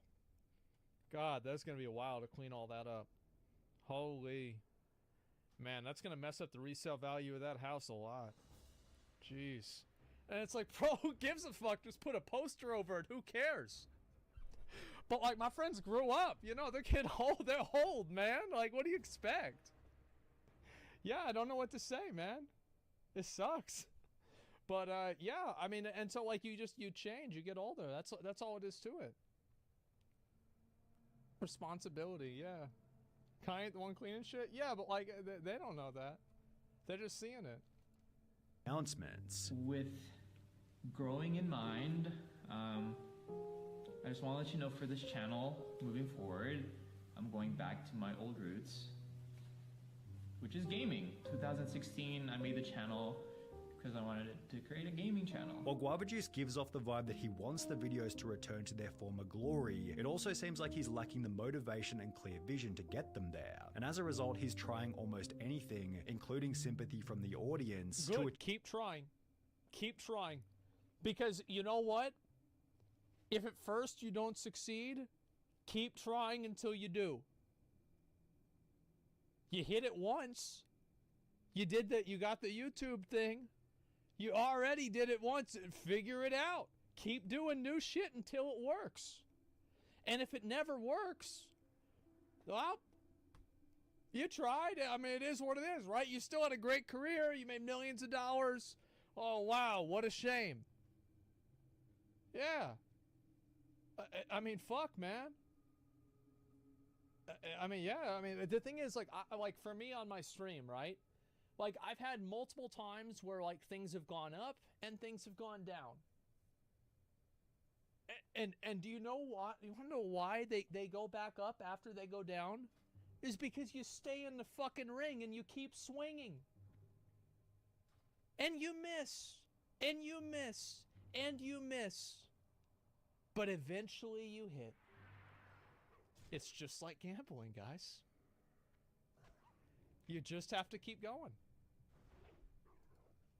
Achieve an increase in viewership. However, this has only had the opposite effect, as most of his gaming videos struggle to achieve 100,000 views. Guava Juice has made it way too obvious that he doesn't have an interest in producing the content, and this lack of commitment even shows if he did, I mean, he's fucking 30 now. Like, an 8-year-old's not gonna watch a guy that looks like he's 30. Like, I mean, guys, that's a fucking fact. Like, that's just how it is. That's just how it is. Yeah, you had Mr. Rogers back in the day, but that was a totally... Mr. Rogers wasn't getting in a fucking... in a bathtub full of Pepsi with a string bikini of fucking breath mints on his nipples. He wasn't doing that. So it's a different dynamic. Each and every... No, that's what he did. Don't haul me on that. That's what he fucking did. Where is this shit? Where it at? That the Coke might everywhere challenge implied Look, that the... Bro, he literally did this shit. Damn.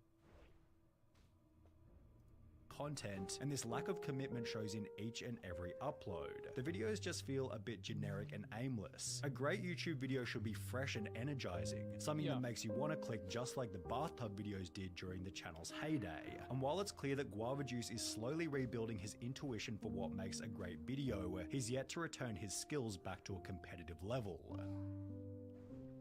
Well, you just got to keep trying, you got to keep swinging, you got to keep working, and you got to keep fighting. Because if you don't, you're done. Now, if you keep doing it, you might still be done. But you guaranteed are going to be done if you quit. And the thing is, like, that's okay. That's okay. And if it never gets back up that level, that's fine. I think it's okay, man. It's totally fine. Every Sunny video, same format? Well, I like the videos. You know, overall, I like talking about the kind of stuff. Like, I don't even really, like what Sunny says, like, yeah, I talk about it, and it's like, yeah, it's true or not, but like, I don't really, like, I don't have a emotional reaction to like what he says. I'm like, yeah, well, you know, let's talk about this. Yeah, he's just presenting the information to react to. That's it. Yeah, I don't hate the dude. I like it whenever he has opinions I disagree with. It's more interesting. Yeah, like the Chris video. Remember that fucking Chris video? That shit went on forever. Like, that video I did watching this was like fucking an hour. I don't watch a video for an hour because I don't like it or I'm not entertained by it or interested in it. I watch it because I am. That's what it is. There aren't many YouTubers who stay at the top forever. No. I mean, like, PewDiePie effectively kind of just like retired, you know? You got Markiplier, definitely an OG. Jacksepticeye, I think pretty much an OG. Mr. Beast, obviously an OG. I'm sure that do a Chris. I watched it. KSI, yep, OG. I mean, fuck. I'll have to think of somebody. Yep, Moist, yep, OG, still doing amazing, absolutely. And so there are a lot of people that do well, and they've been doing well, and they always will. And as long as they make content, because they're interesting, and you know they try to do different stuff with what they promote. So it's not like it's impossible to do.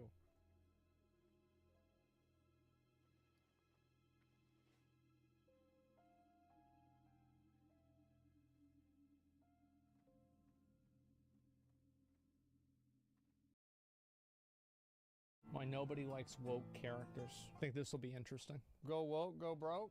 I think that in introducing things into a story because they fit with a worldview is a bad idea.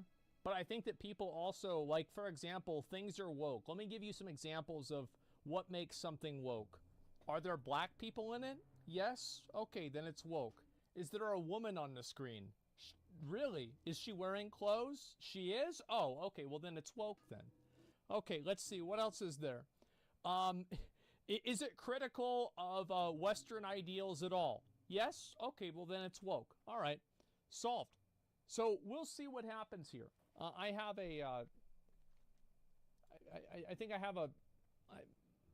I don't have like a very... I think that it's much more circumstantial than I think a lot of people make it out to be. If the identity of the characters is put over the plot, it's woke. Well, I think in general... people don't like to have their stories co-opted by a person who wants to use what they want to hear as a tool to promote their worldview. Anyway, I'll talk about it probably as the video goes through. Yeah, the Matrix got me. What's up, everyone? It's Endymion, and since Star Wars celebrates... I am so glad he said that because I had no fucking idea how to pronounce that goddamn word. Here we go.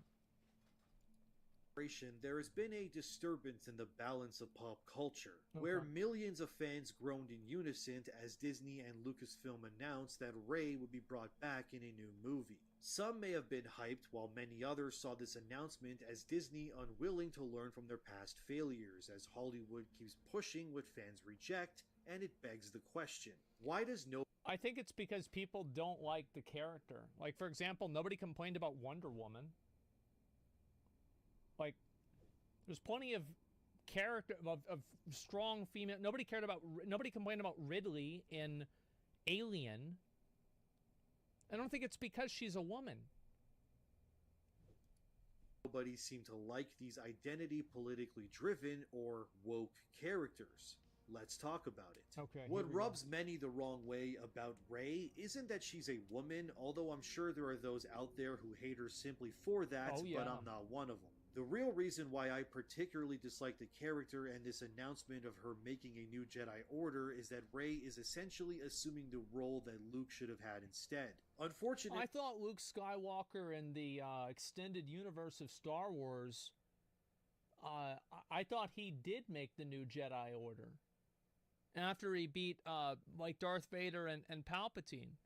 Yeah, he did. Okay. So this is really what the problem is. It's that people, you're changing what people think's going to happen. They decanonized it. Well, I mean, you don't just flip a switch and everybody forgets about it, you know? Disney made Luke into a bumbling hobo who drinks alien milk and tries. I was so unhappy about this. Dude, I thought Luke Skywalker coming back, because, like, you think about it, like, think about all of the real, like, I mean, Palpatine, bro, this dude's like 100 years old, and he's like evolved beyond even, he is the Force. And then you have Count Dooku. You have fucking, like, Palpatine's, what's the Plagueis. You had him. Like, think about all of these, like, super old, massively powerful Jedis and Sith. Like, and then fucking, like, we didn't see Luke Skywalker just completely pop the fuck off? Like, why? Everything was set up for that to happen. That would have been so cool. To kill his nephew, and to really put the nail in the coffin, they also killed off Luke as well. All the expanded universe lore surrounding Luke could now, in retrospect, not be used since the legacy of the character was finished. But the sad truth is that Lucasfilm and Disney found a way to remove Luke from the story and replace his legacy with a younger character instead. When it comes to a lot of... See, it should have been Kylo Ren because he's cooler. Like, I thought Kylo Ren was awesome. New age media, there's been quite a few characters created that could be considered self-inserts of their creators. A good example of this is Mariko Tamaki, who's the author of the YA graphic novel I Am Not Starfire, I can see that. where the beautiful supermodel Starfire has a fat daughter that looks more like the Penguin than being related to Starfire herself. Her daughter, whose name is Mandy, also looks strikingly similar to her creator, which many, as you'd expect, have pointed out. Then, of course, you have Velma and Mindy Kaling. And I don't have a problem with that, by the way. I don't at all. I don't know who Starfire is, but if this is a new series, if this is her story, then I'm totally okay with it. And it's like, if there are people out there that there's an audience for it, good for them. Yeah, good for them. That's, I mean, listen. Like, shorter, uglier, like, fatter girls, like, guess what? They deserve a comic book, right? Shit, why not? I think that's fair. Which I don't need to explain. No, of course, self-inserts are nothing new when it comes to media, as it's likely impossible for a creator to not in some way insert parts of themselves into the very characters they create. A good example of this would be Peter Parker, as Spider-Man looks a lot like one of his creators, Steve Ditko. But the difference between someone like Peter and Mandy is that Peter actually became something that stood the test of time and grew and expanded and well, it's that it was good. That's what the real fucking problem is that we can talk about self-inserts and all of these fucking intellectualizations of it, but at the end of the day, the reason why nobody likes these other characters is because they're shit characters. That's the main reason. Their own legacy. Where likely until I mentioned Mandy in this video, you probably haven't even thought of or knew that character even existed. To swing back to Star Wars again, Rey feels like a self-insert, but in the worst way possible. In fact, I wouldn't be surprised if Rey was a self-insert of Star Wars' biggest villain herself, Kathleen Kennedy. A woman who's so hated by the fan base that even during Star Wars Celebration, many didn't clap or woo her as she went on stage. Lucasfilm, Kathleen Kennedy! Because the damage... I don't know. I mean, fuck, what am I... I don't know, okay. She has done to the brand and Disney at large at this point is stained by her diluted touch. Rey is a terrible self-insert character because she doesn't add nothing to the story she's in. She is simply Luke Skywalker but a woman, but without any of the problems or weaknesses. Instead, she's capable of doing anything and everything herself, even breaking out of prison in Force Awakens on her own, even though she's only known how to use the Force for maybe 5 minutes at this point. Rey... Yeah, I think that there's a lot of issues like that happen in stories. I actually don't think that this has anything to do with her being a woman or woke. I think that it just has to do with bad storytelling. Like, that's really what it is. They've got a short movie. They're trying to cut out as many things as possible. And so they're just like, okay, let's just fast forward this. Everybody knows she's going to use the lightsaber. Let's just skip this part. Yeah, it's bad storytelling. Rey is the ultimate bad character because of this, and I honestly feel bad for Daisy Ridley because she's just doing what she's told by the writers, directors, and producers who employ her. There was something there in Awakens, a glimmer that she could have been a great character, but this potential was sadly wasted. And then it was exemplified when she was not only assuming the role that was originally Luke's, she also took his last name too. Rey and her self-insert— That seems weird. I don't know. I think that's so weird. Like, what do you mean? I thought she was a Palpatine. Like, yeah, is it like that's so? Yeah, it's just. And again, I think that's a better story. Like, I hate how in these movies you have to have such absolute moral, like, like, you have these obvious moral gray areas. And it's just like they're totally fucking ignored. This is why I really appreciated Game of Thrones. Up until, like, the last 3 episodes, Jaime Lannister was, like, my favorite fucking character by a mile. He was so good. And do you know why he was so good? It's because he was so bad. And that's why he was so good. It was amazing. But you just can never have stories like that because it's either the character becomes... And I think also the bad part about it to me is the fact that everybody can see that there's so much more potential for a deep, complex character, but it's made... It's made one-dimensional on purpose in order to, like, create this, like, weird, like, moral perspective, or in order to just make the story simpler. Like, for example, like, you can have Dio in fucking JoJo's Bizarre Adventure, or Sauron. And yes, oh, well, Sauron actually wants order, and you see, he was, like, Melkor, like, he wasn't really evil, he just wanted to be able to create life on his own, he couldn't do it. Yeah. Sauron's basically fucking evil. In the story, he's fucking evil, he's bad, he's the Dark Lord, you've got to kill the Dark Lord. It's like Voldemort, right? And even with Voldemort, right, it's not even his fault. He was, like, fucking born because of a love potion, and because of that, he couldn't love anybody or have emotions. It's just, I know a lot of fucking stuff about stuff, all right? And so there's a lot of examples of this. The point is that everybody loves Dio. And I think people also love Voldemort. Because they are simple. They are so fucking simple. And there's not a lot of room for complexities there. But the problem is that there are a lot of complexities with characters like Rey. And you just go like this. Whoop. Problem solved. No complexities anymore. That's what it is. Yeah, it's underdeveloped bad storytelling. Voldemort's developed so well over the years. Yeah, he's great. Creator Kathleen Kennedy are the worst thing to happen to Star Wars since its creation.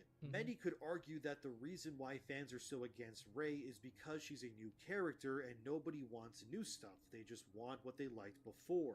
But this is clearly not true since we have had plenty of characters made in the years before and since that disprove this. Isn't that Ahsoka, I'm pretty sure? Is that the one? No, I think she had different skin in the cartoon. I don't know. It's not. I haven't watched a lot of this new stuff. Ahsoka's blue. Yeah, that's what I thought. Killer, for example, was a character people really liked, and The Force Unleashed, when it came out, became the best-selling Star Wars game ever at the time, even outpacing KOTOR. Grogu is another great addition, and so is Din Djarin, but people clearly don't like when they're sold something as one thing, but get subverted into experiencing something that they don't want. The Mandalorian recently has largely replaced Din and Grogu with Bo-Katan, and even the producers of the show say anyone can now be the Mandalorian. We've been on, the journey of the show, and now that we're at this point, is that, what does that title mean? And I think now with Bo possessing the Darksaber, I know that there was a lot of expectations that might have shifted both in terms of what it meant for Din Jarin, but also for Bo. I don't watch this shit. So they make the Mandalorian a girl or something? Is that what happened? Yeah? Can I please give you guys some advice? Trick question. I'm not asking. Here's my advice. If a show changes in a way that you don't like, stop watching the show. If your video game changes in a way that you don't like, stop playing the video game. And you don't stop playing it because you don't love it. You stop playing it because you do. Because nothing else is going to work or make any changes at all. It's not going to make any effect. So keep that in mind. What does it mean? Who is the Mandalorian right at this point? And so I think it can be anyone. And, Yeah, stop buying shit that you don't like. In many ways is what does that mean to be Mandalorian? We want our Space Dad and Goblin Son story, and even though the show was marketed as such, once you watch it, the duo are sidelined for other characters. It's not even that Bo is a bad character, it's just... This would not be a problem if the other characters were good. Again, I can use Game of Thrones. Season 1 was all about the Starks. Season 4 wasn't. I like Season 4 more than Season 1. That no one is watching the show for her when we've been invested in Din and Grogu. Yeah, I'm not If I can put this into an analogy for you, switching out Bo this, so for I the can't say duo if this is is a like good going to a comparison. steakhouse and having the advertisements promoted as a place for barbecued beef. But when you enter, the menu actually has no steak on it, and instead everything is replaced with fish. I went to a place like this. Oh my god. Oh my god. Every time I think about it, it makes me mad. Oh my god. Everybody else was there. I couldn't go anywhere else. I had to eat it. Oh, it was so bad. And then you're being called an idiot or an anti-fish eater because you went to the steakhouse expecting steak. Yeah. But now everyone who works there hates you because you don't want what they're selling, and that's how all of this feels. Well, who cares? 'Cause We we're- wanted steak and potatoes, but you're feeding us Yeah. halibut and soy milk. The fan base has every right to be disappointed about this kind of stuff. It's not to say that you can't have good characters that are people of color or women, as one of my favorite characters of the past decade Mace and then Windu. some is Agent 355. Oh, from I thought it was Mace Windu. Like, that guy... Bro, he squared up against Palpatine. The fucking greatest lightsaber fighter in I'm pretty sure, in all of history. I mean, come on. It's not even a question. Why the Last Man. She's an incredibly badass special agent whose sole purpose is to protect the last remaining man on Earth. Her determination and willingness to see her mission through is not only filled with comedy, but a horrible tragedy as well. 355 is an amazing character who's also black and a woman, and she's also believable and fits perfectly. I noticed this with Log Horizon, is that in the later series, in the later part of the show, I noticed that, like, a lot of the episodes were just about women. And I thought it was great. I thought the show was great. It was a great show. I loved it. And I never, like, I recognize this. I'm like, hey, you know, because I think to myself, what would people think about this, right? I'm like thinking about it on like a fucking critical level or a meta level. But yeah, it made no difference at all. So I don't think that people categorically don't like women protagonists. I think that there are some people that are like that, however. Into the world of Why the Last Man. Another character I really love is from a comic called Punk Rock Jesus, where a company revives Jesus through strands of DNA and makes a reality show out of the second coming of Christ for television ratings. That's clever. This I like second that. Jesus is protected by a capable and deeply troubled man named Thomas McKeel. Thomas is Well, I thought the deeply troubled man was God.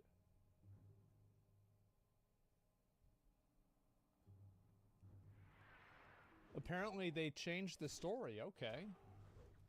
a badass bodyguard whose retcon. nickname is the Cemetery Holy because shit. of all the crosses on his back he has tattooed signifying all the people he's killed.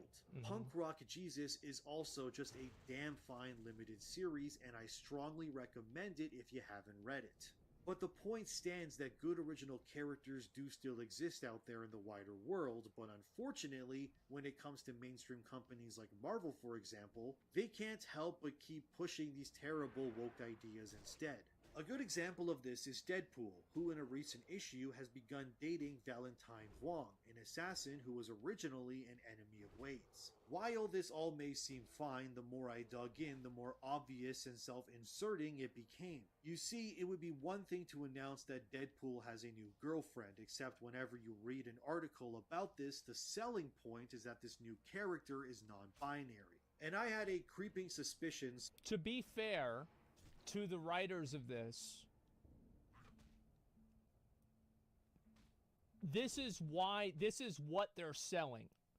Like I'm not gonna completely shit on this. I'm actually not, because it's like Deadpool does all kinds of crazy weird shit. Could I see Deadpool doing this in the movies? Yes, probably. The problem is that it wouldn't seem natural unless Deadpool made a bunch of jokes about her being non-binary, and if that happened, then it would be politically incorrect, so they probably wouldn't make the movie, so there's a good chance that this probably won't go into the movie. So, like, yeah. Anyway, I think this is not a big deal. However, you know that whenever any of these, like, if there's an identity issue, every single fucking person on the internet is going to write an article about it, make a video about it, or talk about it on Twitter because it gets the most interactions. So it's not like they're selling her as this. This is an artist. Sorry, this is probably some sort of a fucking, what do you call it? This is probably like a critical review.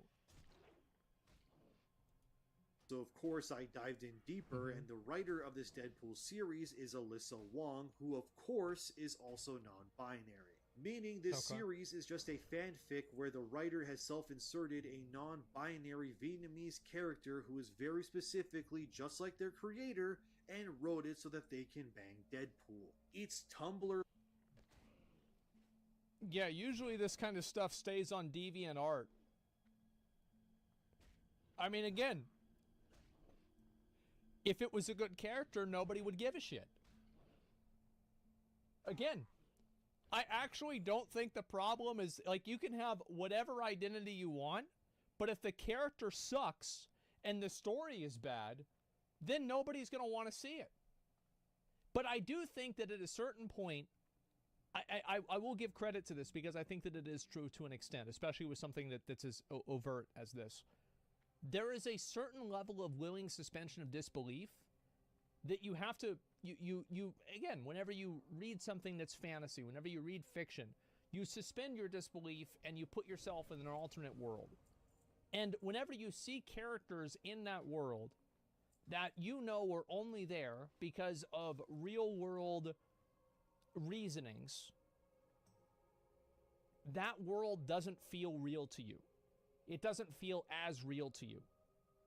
And that's why I think people lose interest in shows that have all of these different types of, you know, quote, woke things. It's because every single time they see these characters on the screen, they know that the reason they're seeing that is because of some worldview that the people that are writing it are trying to push. That's what it is. It's because every single time you see them, it reminds them of that. Levels of cringe, but this is how things are now. Thankfully, there has been good characters that are also diverse, but unfortunately, I do wish there were more that were given proper respect and real characterization. Aya and Bayek from Assassin's Creed are some of my favorite characters in that franchise, and they are both not only diverse, but extremely integral to their franchise, and fans love them. What about Sergeant Johnson over in Halo? Oh man, he was the best. Another miss by the modern comics industry was Jonathan Kent, who became the new Superman. Except his only defining characteristic wasn't his heroism, legacy, or villains, but simply that he was bisexual. And having the new Superman be bi did little in the long run, with the series being cancelled because, like many of these woke characters, their identities are surface level at best. Yeah, And I know that's the problem. Like, again, look at Oberyn Martell in Game of Thrones. Like, whenever you explain Oberyn Martell, you can talk about the dude for 10 minutes before you even bring up the fact that he also likes to fuck other dudes. It's really just a footnote. And, like, yeah, it's a plot point with Sir Loras, and, like, yeah, but, like, that's really not the main thing. It's a character that exists because of their identity. It's a change that happens just because of some, personal reasoning. That's it.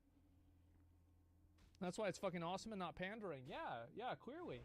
And I remember there were people, I never read the fucking the Game of Thrones books, but there were a lot of people who were unhappy with Sir Loras Tyrell, his portrayal in the movies or the show, because they felt like he was too much relegated to his sexuality. As somebody who didn't read them, I don't know, but I've heard that complaint before. Some people will say that it's odd that I'm against gay Superman or self-insert non-binary Deadpool love interest. I think that it's very fair to say that you don't like self-inserts. I think that's fair no matter what the self-insert is. It's cringe. Again, it's immersion breaking. People said the same thing happened with like that one character in WoW. I forgot even his fucking name. The guy that liked Sylvanas was like her boyfriend, who apparently, like, whatever happened to him, I don't know. Yeah, Nathanos Blightcore. Yes, Nathanos Blightcore. There you go. And sure, like, but I'm totally fine with Peter Parker looking like Steve Ditko. Why Peter Parker works where so many of these woke failures don't is because when it comes to characters like Spider-Man, he's so much more than just his sexuality or skin color. Peter is a young man whose life gets changed by the spider bite. He loses his uncle because of his own hubris. And while he has the riz of a literal god, Peter also suffers immensely, but never lets it bring him down and inspires those around him. When I think of someone like Peter, I think of his characteristics as heroic, selfless, loving, and strong. He's a character many people can see themselves in regardless of gender, skin color, or whatever else. It's the same with Agent 355. I think of her as adaptive, strong-willed, and incredibly badass. Her being black or a woman doesn't matter because at her core, she's a strong character. But when I look at Jonathan Kent, the only quality he has is that he's bisexual. That's all any of these new age characters are now. They are simply created for diversity checkpoints so websites will write articles about them. But the reality is that these... Yeah, I don't know why people keep doing this. It's like, it's so lazy and boring. I feel like it's almost like a, it's like people might try to push something like this, hoping that the leadership at the company will think that it's important enough to greenlight the idea even though it's bad. Like, whenever I think about things like this, I always default down to, like, what is the simplest explanation that is the most beneficial for the people that are doing it. Maybe it's because it's easier to greenlight projects like this, and because of that, people that are not good writers use it as a crutch to get their things that would not otherwise be greenlit to be greenlit. I feel like logically that makes sense. I don't know if it's true, but it makes sense. Controversies usually never translate to true long-standing sales, and it proves that consumers want their characters to be defined more besides what's in their pants or whose pants they want in. Well, it's also that people have, like, there's an established character. And, like, yeah, you can change, oh, it's a new Superman now. But you can't just say it's the new Superman and the new Superman's totally different from the old Superman. Like, these characteristics, like gender, race, sexuality, these are a really big deal with a lot of people. And so if you make a character who is a one-dimensional character and that's what it is, I think that, yeah, it's going to be different for a lot of people. It is. And I don't think it's like a politically correct thing to say, but obviously gender matters a lot. Obviously your race matters a lot. Of course, with how you identify with people. It's obvious. So you can't just pretend like these things don't exist and then live as if they're not. Speaking of Spider-Man, one of the newer characters added to the mythos is the alternate universe version of Miles Morales' sister. Her name is Bobby Morales and her superhero name is Spider Smasher. And she looks like a cheap knockoff of an Attack on Titan character with the overused half-shaved hair. I'm so tired of that. Oh my god. I'm so tired of that. We've seen so many of these, man. Like, goddamn. Haircut. It's like, at what point is this not just fucking a new type of stereotyping? And there's Spider-Boy, whose real name is Bailey, and apparently has the exact same origin story as the Sentry, who's Marvel's version of Superman, basically. They're not even trying anymore. However, if you want an example of a character that became a breakout success and is fairly recent, we can look at Dr. Aphra, who first appeared in the Darth Vader comic book series. Aphra is a morally ambiguous character that kills and manipulates people and is also a woman of color and meets all of the characters. There's also another big factor with this is that whenever the character is hot, people are more okay with it. It's that simple. Yep. It's like what I said. You want players to like Sylvanas again? Give her bigger boobs. And you know what they did? They made her hotter. But go back and look at the BFA cinematic Sylvanas and look at the Into Shadowlands Sylvanas. She's way hotter. It's not even a question. And you know what? People are like, you know, it's not that bad. That kills and manipulates people and is also a woman of color and meets all of those sexual identity nonsense things every company is so crazy about. But while Aphra does tick certain ideological boxes, she managed to have her own comic book series and became a character that shined even when put beside icons like Darth Vader. So it's not that people don't like new characters or those of color and so on. They just want, well-written characters that are complex. I understand that writers want to diversify their characters, but it becomes increasingly agenda-driven and eye-rolling when almost every prominent character is gay.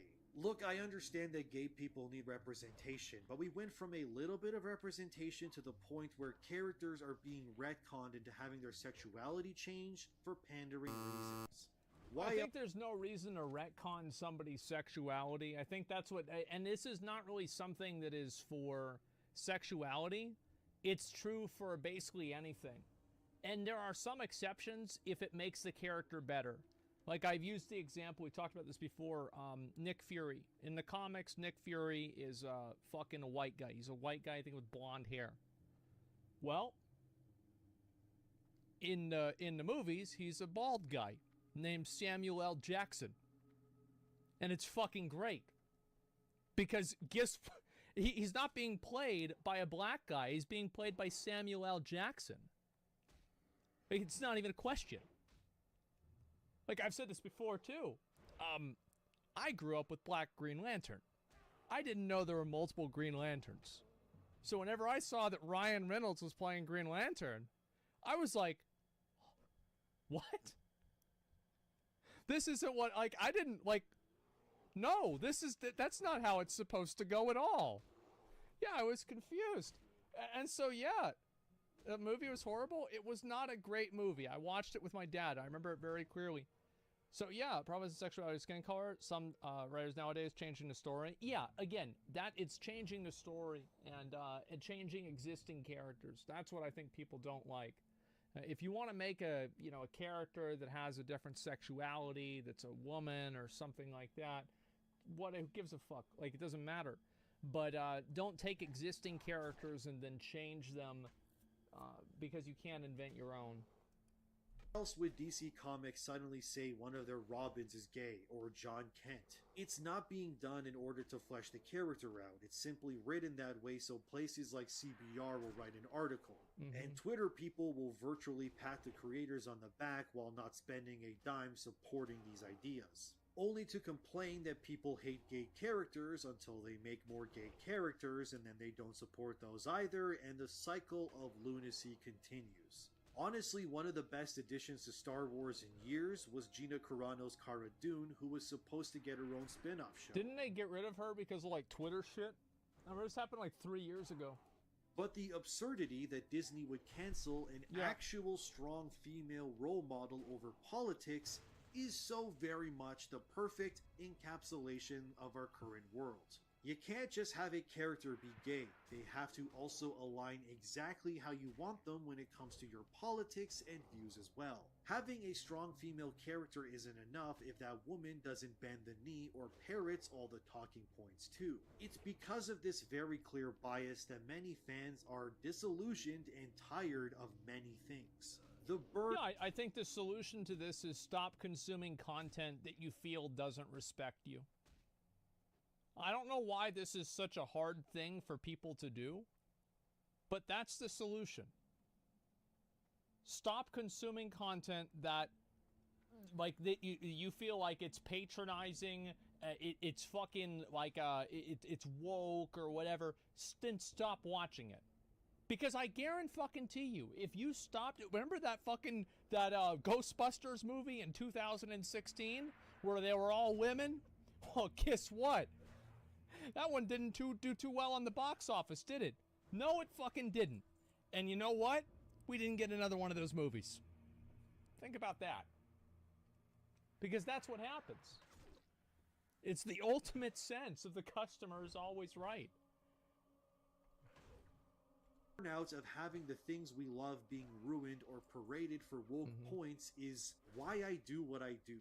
There needs to be a middle ground where we can have representation, but it shouldn't come at the cost of deplatforming others. If fans are so against characters of color, then why was everyone stoked when Ahmed Best played a Jedi Master in Mando?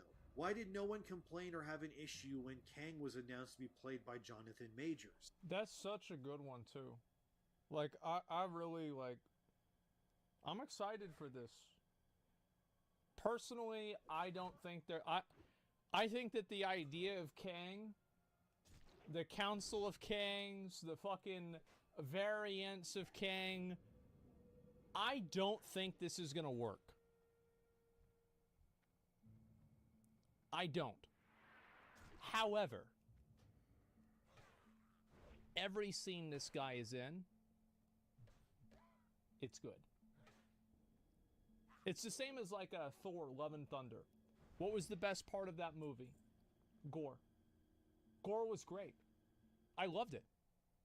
I mean, and again, why? Oh, I don't know why. Maybe because he was played by Christian Bale. No fucking shit. Or why did Creed 3 make over $250 million on a franchise that primarily started with a straight white man as its lead? Very good. I never even thought of this example. This is a great fucking example. Character. The difference is that when it comes to characters like Creed, the story was so fucking good, man. Like, I think about the one, oh fuck, what was the one, I forgot, where he fights the son of Dolph Lundgren. Oh my god. That was so good. Was it 2? I think it was 2. Holy shit, that was good. Like, it was so fucking good. And like, what part of that story is about the guy being black? No, none of it. It was just a great story. Replace Rocky, but instead respects and doesn't this guy love anime too? Creed, in a lot of ways, is the opposite of Rey. He forged his own place in that franchise and built a story that honors what came before without ruining the original movies. Rey is now in the unfortunate, unique position to appropriate and transform all of Luke's expanded history and make it her own. That doesn't make Rey a good character. It makes her an imposter that didn't earn what she has. Ultimately, the reason why people don't like woke characters is because they don't offer anything actually unique. They are simply checklists so modern creators can fail upwards into ruining more stuff they should have no part in. This is why The Acolyte so far has people on edge when one of their lead actors says things like Star Wars is very patriarchal. Yeah, of course it is. I mean, no shit. It's about dudes with swords and shit. And by the way, isn't Abeloth, who's like the most powerful force user in all of Star Wars, isn't that a woman? Yeah, so... Yeah, so, yeah, and by the way, yeah, also a monster? Yes, also a monster. But the point is that, yeah, they don't know that. No, they don't know that. It's obvious that, like, most people in this are going to be guys. Like, because guess who goes to... Do I really have to say this? Guess who goes to a bunch of fucking movies of dudes fighting other dudes with swords? Other dudes. That's how it works. It's just that fucking simple. Now you have other exceptions, right? You have like Underworld, right? But that's another reason why dudes would want to watch that movie too. Which makes you question if the actress in question, whose name is Jodie Turner-Smith, even knows what she's talking about. She goes on to say, quote, "My character, you know, she's a powerful leader. She's a powerful leader in a very woman-centered world, which I was very excited to kind of be in that because I feel like Star Wars is very patriarchal. So it was kind of cool to have this sort of woman-centered figure," end quote. Also, it's really hard for me to say patriarchal. I can't say it. Moving on. Either Jodie Turner-Smith is blind or hasn't seen any of Star Wars in the last year. Since movies like Rogue One starred a woman, and there's... Yeah, Rogue... And also, by the way, I feel like everybody thought, like, I remember I watched Rogue One with my mom. And we were like... And my mom was super fucking red-pilled based, like reading, like, she watched Alex Jones in the 90s, okay? Like, and I remember, because I asked her, because I remember Black Panther came out. She watched it. And I'm like, so? And she's like, it was good. And I watched it. It was good. It was really good. And Rogue One was also really good. Yeah, I was actually surprised at how good what was it? Black Panther was. I didn't like it. I feel like I liked Killmonger so much that it made me like the entire movie. An entire sequel trilogy where everyone kisses the toes of the... Again, by the way, another character that, you know, being black is like, that's part of his story and that's part of his motivation for sure. But really, is that why you like him? No, it's because he's a fucking badass. Female character. He's such a great villain. If he's anything, amazing. Star Wars from a movie or TV sense in the last 10 years is anything but, oh god, patriarchal. I can't say it. Yeah. If anything, Star Wars from a movie or TV sense in the last 10 years is anything but patriarchal. I think a more fitting word would be cucked, but what do I know? I only actually watch these things and make videos on the internet about them. It does seem that the nonsense of today's world will not end anytime soon, but I have a creeping suspicion that the inevitable Episode 10 of Star Wars will not do as well as Disney hopes. And these lazy self-inserts like Mandy, non-binary Deadpool love interest, or half-shaved haircut Spider-Person will have as much impact as the greats they so desperately cling on to. Because in the end... I don't know what the fixation nowadays is with, like, what's the word for it? Like, these, like, really, really sharp personality female characters with half of their hair shaved. How many of these are there? God damn.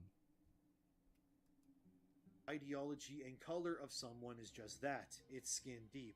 No one race or group is inherently evil or lesser simply due to the pigment of their skin, and each person should be judged based on their own character instead. But when your character's defining traits are their body fat index being high or what they're attracted to, it's no wonder these ideas are dead on arrival. So reject the modern nonsense of today and embrace real, actual well-written media. Go read Punk Rock Jesus or The Legend of Luther Strode. Play games with fun characters like in Resident Evil 4 and enjoy movies where the people involved actually care about the legacy they're building on. And the reason why nobody likes woke characters is because they are not written as people first, but as checklists for idiots who only see people for their skin color or sexual identity. And in the words of Master Yoda himself, "That is why you fail." There it is. Yep, there it is.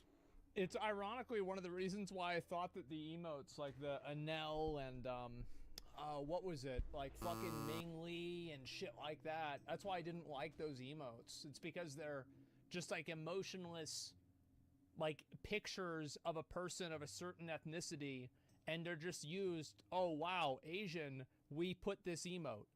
It's just, fucking, I don't know. I think it's kind of boring. That's what it is.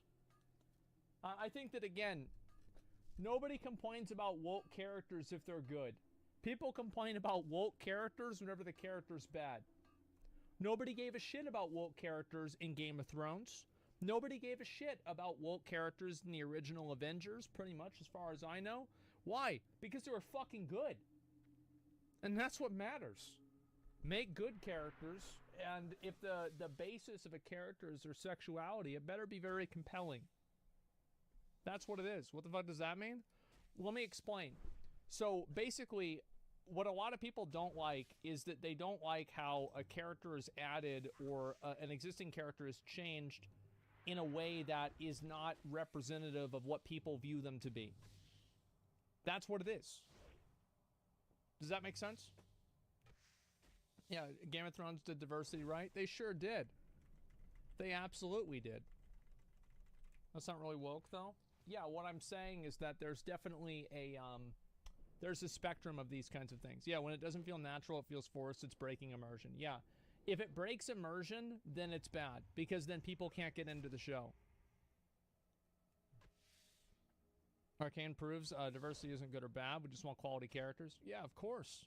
Hawkeye's a good character. You find out he's straight because he has a family. Why don't they do gay characters in the same way with a lot of time? I mean, I'm gonna be honest. Hawkeye was great with like Avengers because every time he was on the screen, I knew it was okay for me to go get some food because nothing important was gonna happen. Same with Black Widow. Like, what the fuck? Like, what do they ever do? But yeah, sure. I mean, I guess maybe he's all right. Hawkeye got the worst power. Yeah. Black Panther 2 dives into more women in the MCU. Is done in such a good way. Maybe so. I heard some people thought Black Panther 2 was bad. I haven't seen it yet. I'm not sure. J.K. Rowling made interesting characters and changed their sexuality later. Yeah. Sometimes there are gay characters, they just introduce the gay person's partner and don't make a big deal about the character being gay. Yeah, I think there's a lot of cases where that's the case. And I think also the problem is that the character might not have a strong or an interesting enough personality outside of that. So whenever you think of that character, that's the only thing you think of. Black Panther was so forced to. The entire intention was, let's have a black superhero movie. That's what people are too scared to say. Well, I mean, yeah, it was a black superhero movie, but I watched it and I thought it was good. Okay, yeah, I mean, it's obviously a black superhero movie, right? Because, like, Wakanda is pretty much in Africa, and there's a lot of black people there. So, like, that's pretty much what it was, yeah. But it was a good movie, and so I liked it.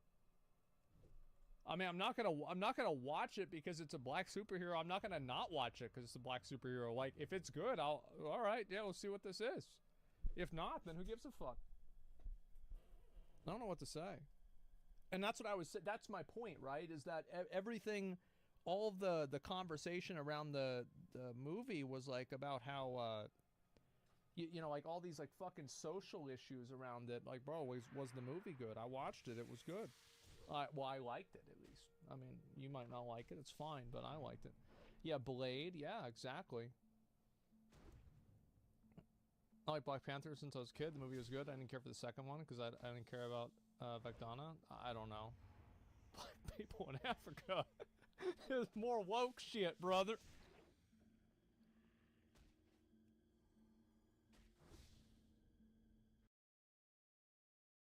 Is work getting worse? I'm kind of curious about this. This episode is brought to you by Nebula. Stay tuned for an exciting announcement at the end of the video. Work is getting worse. I know that might sound strange. We're very attached to the idea that things just keep getting better for every new generation. Like how before, there weren't any iPads, but now, we all have iPads. Yep. Fruit Ninja. Sadly, that steady march of progress narrative doesn't really hold up. Of course, a lot of things are better now than a few generations ago, don't get me wrong. However, the unfortunate reality is that there's a disturbing trend with work today. New jobs are declining in quality across a lot of different and incredibly important metrics. Okay, let's see it. I think this is probably true, by the way.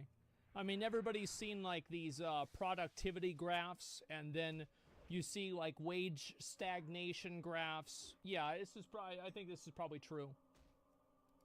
Probably already know that. Odds are your job sucks. But it's often hard to take that personal experience and put it in the context of a whole economy. Because whatever you're picturing, however horrible you're imagining the general state of work being, I guarantee what I'm about to talk about is a lot worse. There's a lot of different ways to measure job quality, but the most obvious one is money. Jobs don't pay as much anymore. For starters, pay has not kept up with productivity. The fucking graph. We produce far more goods and services per hour than we used to, and up to the 70s... And by the way, this graph, bro, like, it's right here. This shit's about to go to here, and this shit's about to go to here.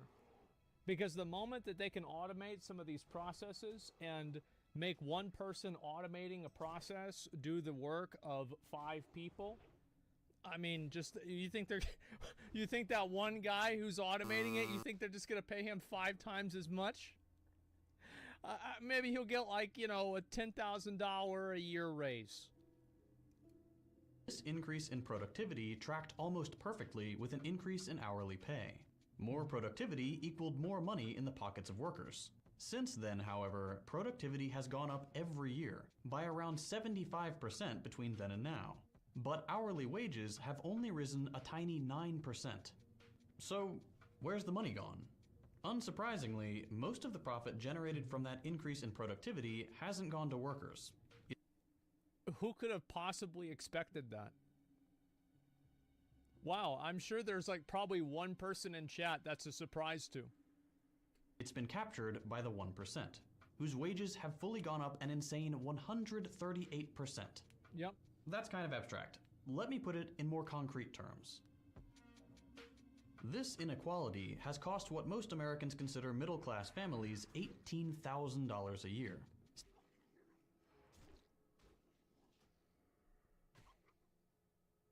Oh, that sucks. Damn. And I mean, by the way, this is in 2007. So, like, I mean, that was a while ago. It's like 15 years ago, something like that. And, you know, maybe, realistically, it's probably even worse now. 76K instead of 94. But you're clever. You look at the graphs, and you see that even though inequality is some of the worst it's ever been, the line at the bottom is still going up. Even if just barely. But does that mean wages are rising? Not really.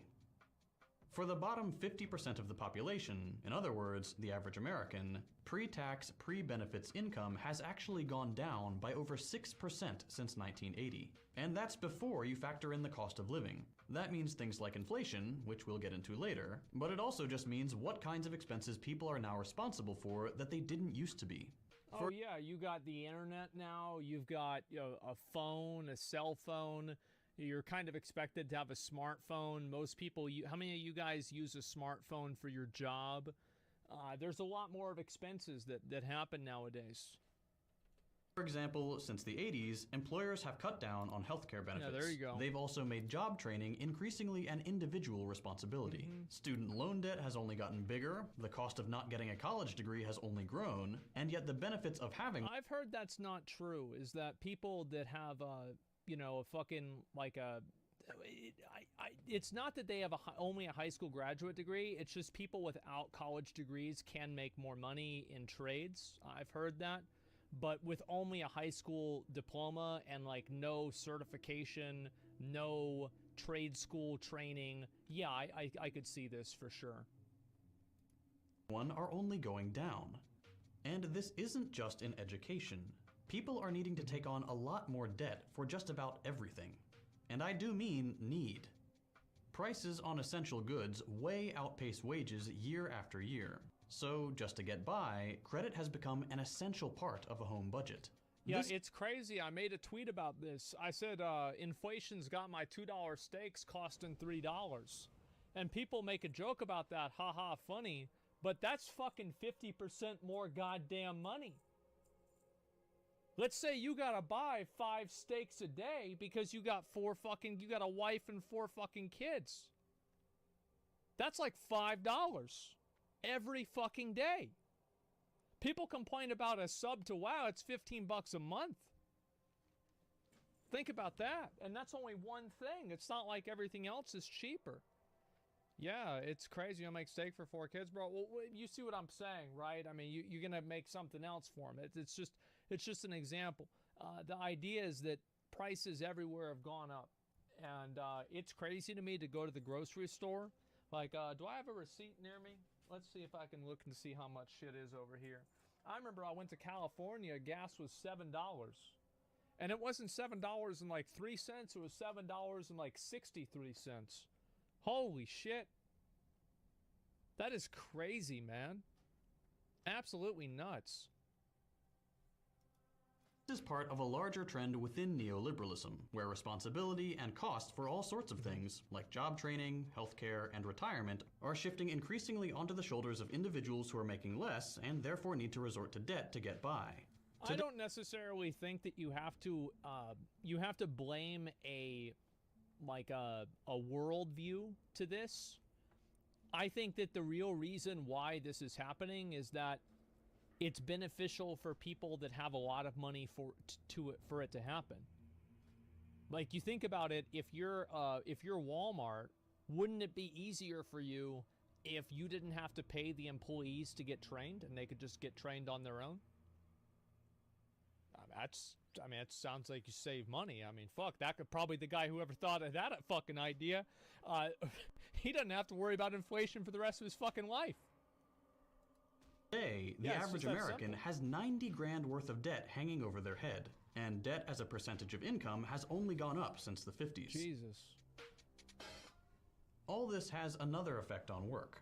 I know plenty of friends of mine that have like massive credit card debt. My mom had over $100,000 in credit card debt, and I remember she used to get so stressed out about it, so worried about it, and I was like, man, just don't worry about it. It'll be fine. And she's like, well, what if they come and get me? I'm like, they're not gonna get you. Don't worry. What are they gonna do? And you know what? You know what they did? Nothing. She got away with it. Fuck them. The thing is, like, a lot of these credit cards and shit like this, they're predatory.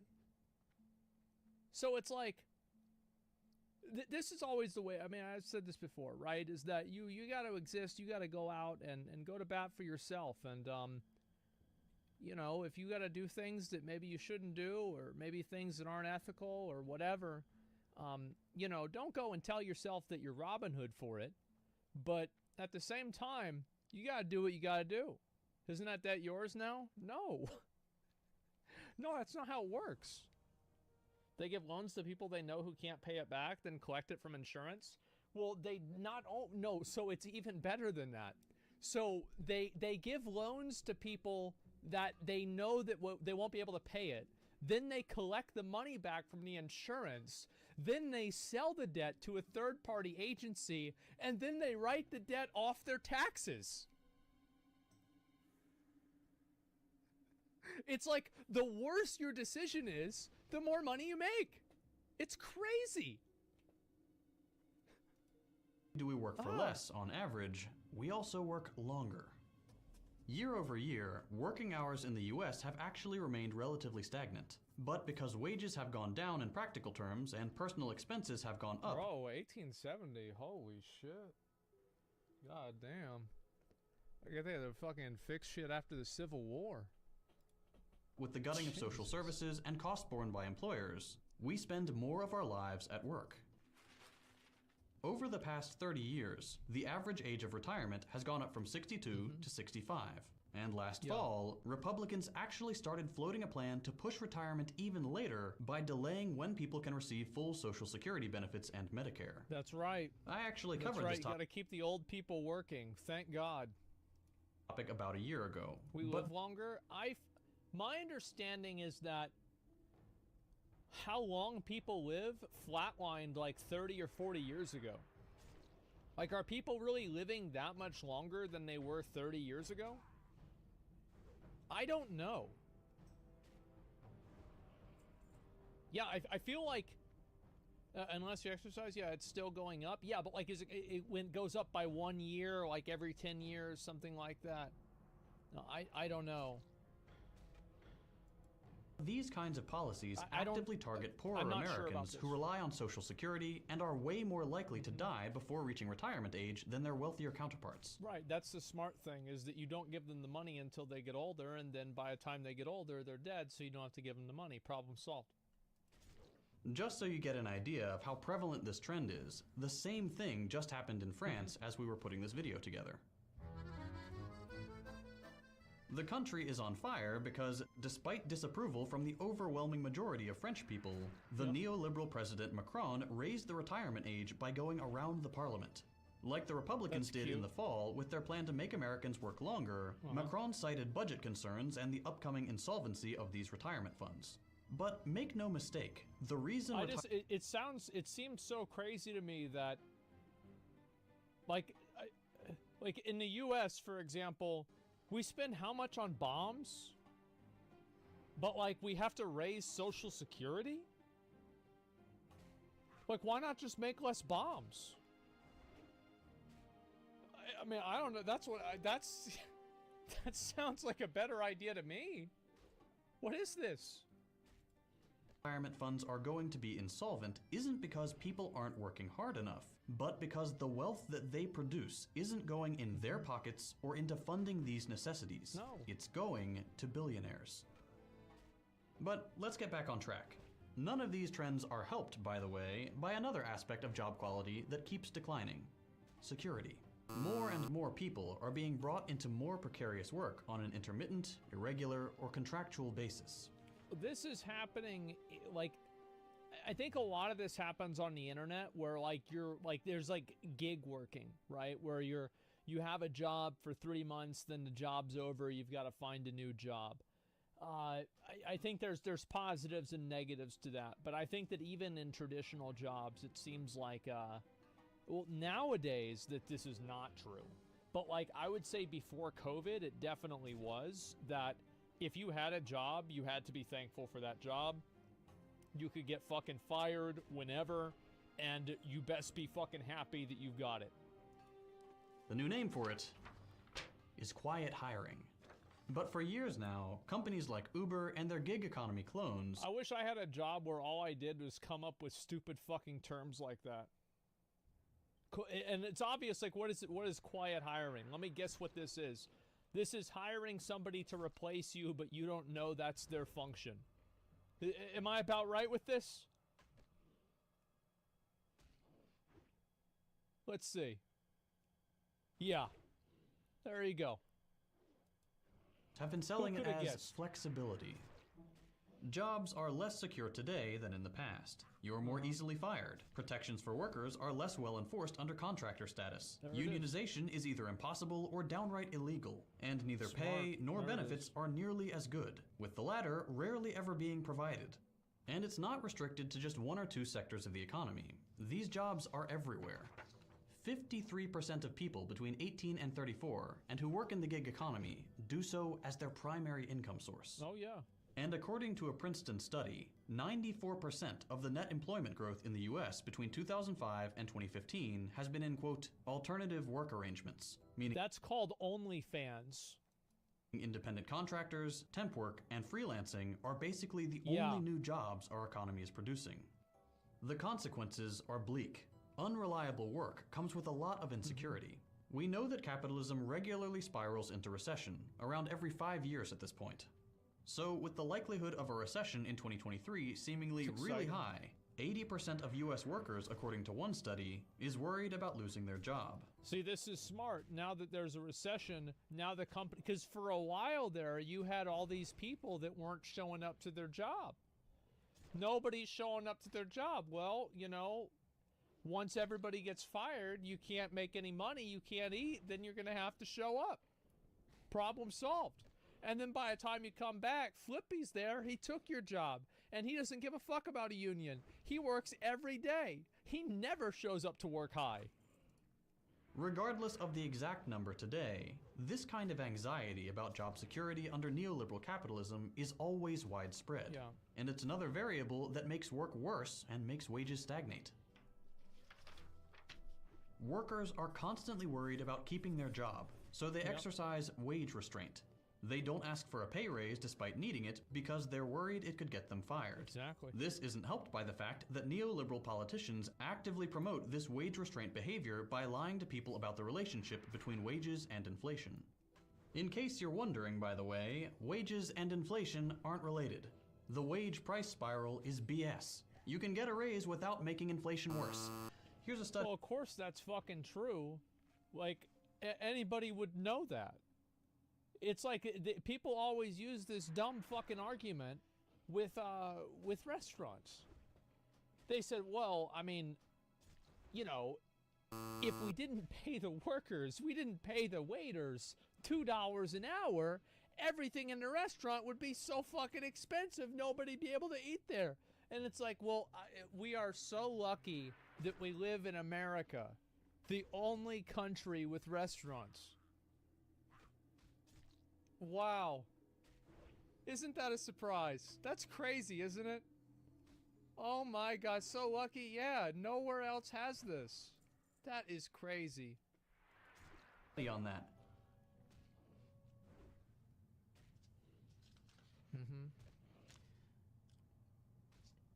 I think I forgot to print that one.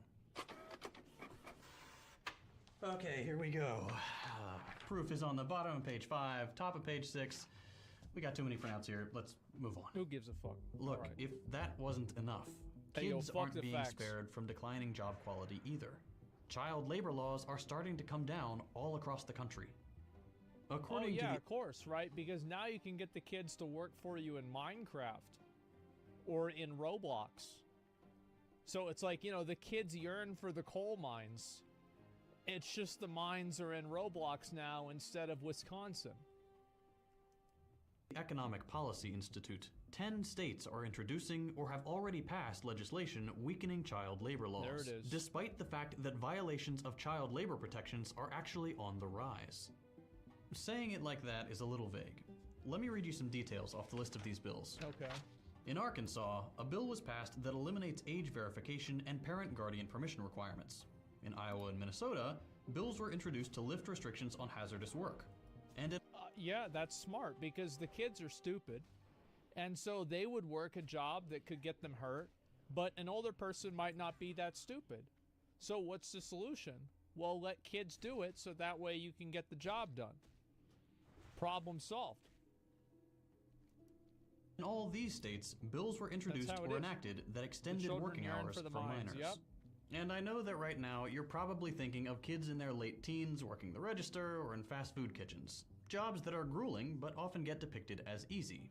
Those aren't I'm the gonna be real. Like, I think like working in fast food is like the hardest job, man. Like, I've never seen somebody work so like, look at Gordon Ramsay. Bro, this guy has like more fucking lines on his face than a Navy SEAL. Like, and the thing is, like, working in a kitchen like that, holy shit. You're up all the time. You're dealing with fucking bullshit customers constantly. People arguing with you, fighting with you. It's hot. It's stressful. You sit down, somebody's up fucking complaining. It's nuts, man.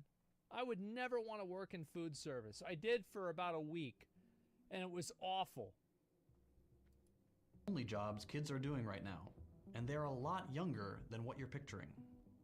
For example, in their report, the EPI mentions violations happening in meatpacking facilities, where over 100 kids between 13 and 17 are working illegal overnight shifts. My dad was one of those kids. He worked at a slaughterhouse whenever he was a kid.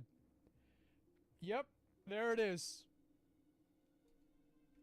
Handling dangerous chemicals, and quote, cleaning razor-sharp saws and other high-risk equipment on slaughterhouse kill floors. Yep, he said people cut their fingers off, they wouldn't even know it because the knives would be so sharp. It's giving the 21st century a real cool retro 1900s vibe. Yeah. But it gets even worse in agriculture, where 33 kids are injured every day in the US because so long as they have parental authorization, 14-year-olds get to use machetes and work with dangerous pesticides for unlimited hours with barely any sort of safety regulations in place. And you think that, like, this is not going to be a problem, but here's how it becomes a problem, is that whenever they have these pesticides, and this causes lifelong issues because they're not fully, their body, their physiology isn't fully developed, 30 years later, we're going to have to pay for medical care for these people because they're fucked up. So it's, again, like, it's not a good idea. Oftentimes, by the way, making less than minimum wage. How fun is that? Speaking of demanding work, let's turn back to France for a second, because they actually measure the intensification of work over there. Okay. Back in the 80s, around 12% of French salaried workers had a physically strenuous job. Now, 40 years later, with all the developments we've made in automation that should make work easier, that number's gone up to 34%. And it's not because you make one person do 5 jobs. That's what it is.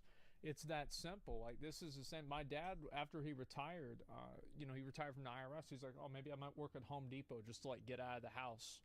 And then he went there and he talked to some people that worked at Home Depot, and he said that the Home Depot's got them doing. They've got these workers doing inventory, and there used to be people that did inventory at Home Depot, but they fired all the people that did the inventory, and now the guys that are supposed to walk around and tell people where the fucking chainsaws are, well, they're also doing inventory at the same time. Problem solved. Just physical strain.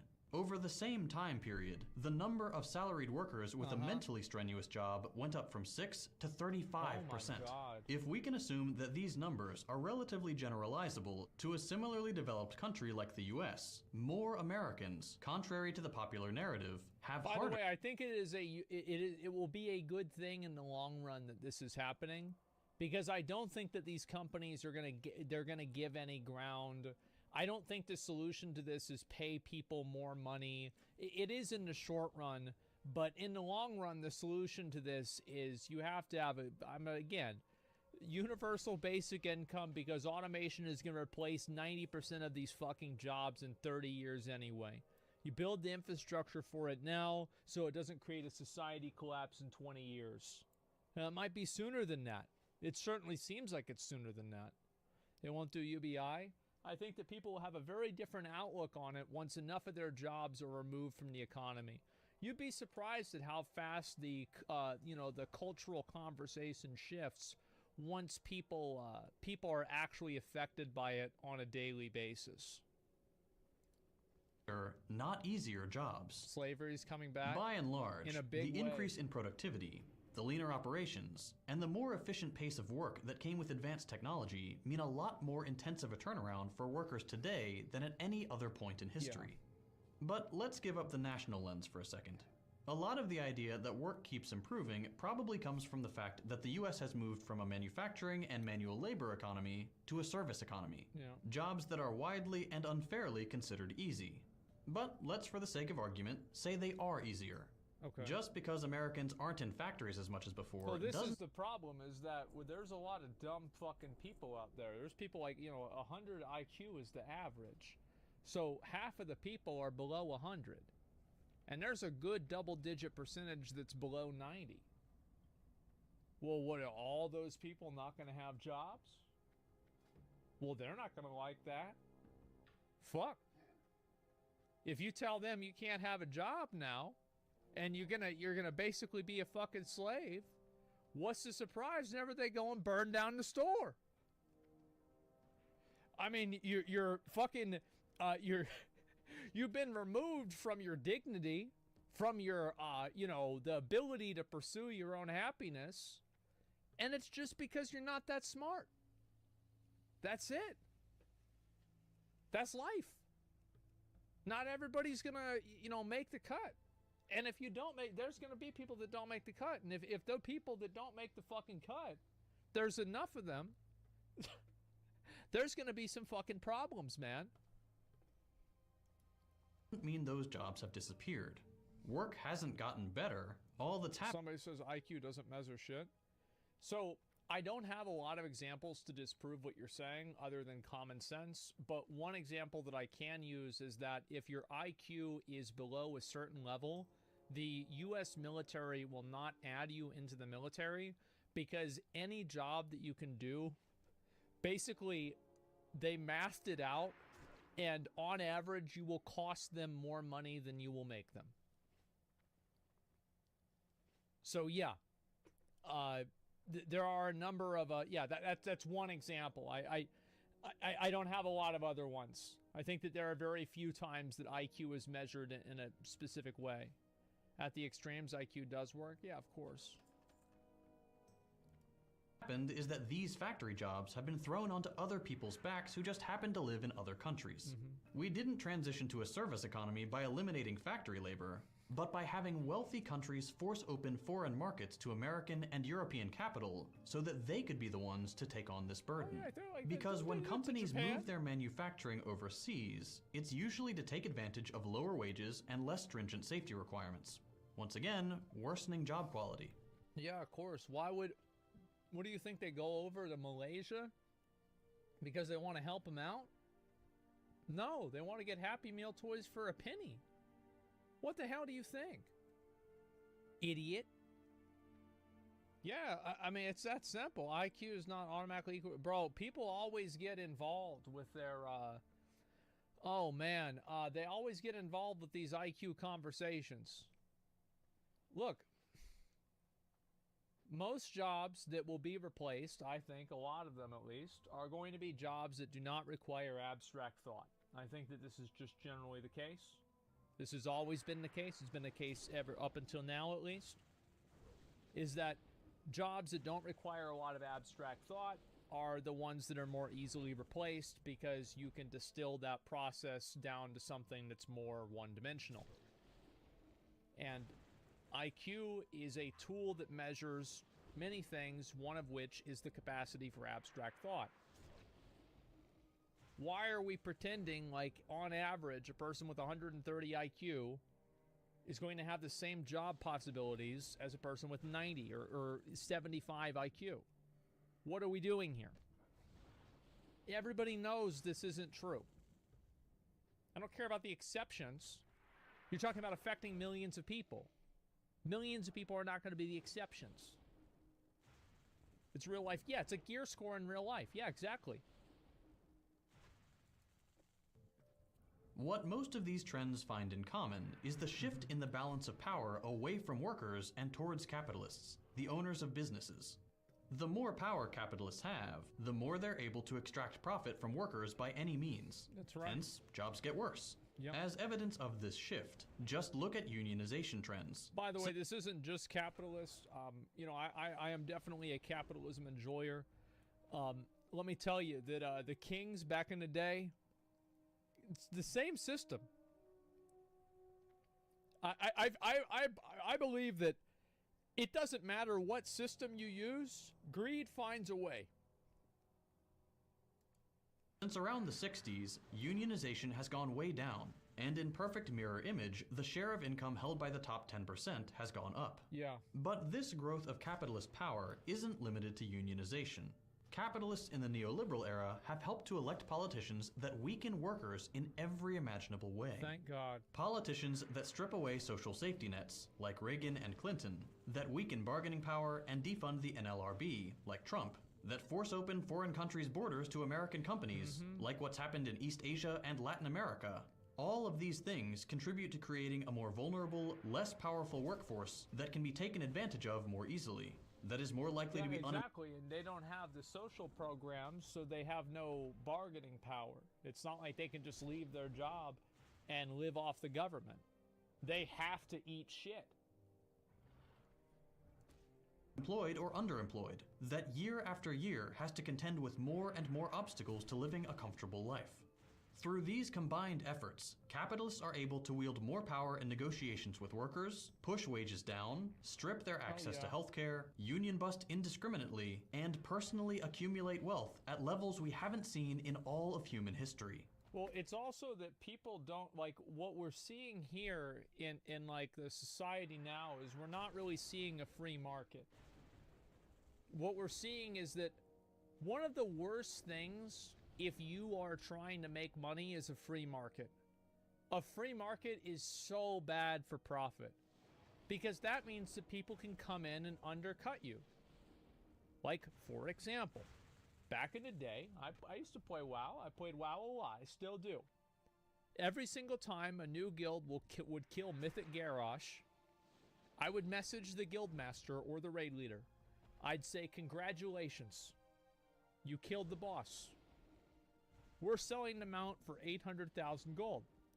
We were hoping that you could also sell it for 800,000 gold. That sound good? Great. All right, that'll be good for both of us. And that was it. And the mount was 800,000 gold. And its price fixing is so good. It's like the reason why price fixing is against the law in real life is because it works. Do you think they wouldn't make it against the law if it didn't work? No, it works. And also, like, it's illegal. Well, number one, whenever you are a billionaire, you don't really have to follow the law most of the time. And whenever you do, you make $7 billion in profit and you get a $100 million fine. Oh, wow. Justice is served. What a surprise. And none of this is to romanticize the 50s or some bygone era, by the way. Oh, yeah. Those were not good times for anyone not like this.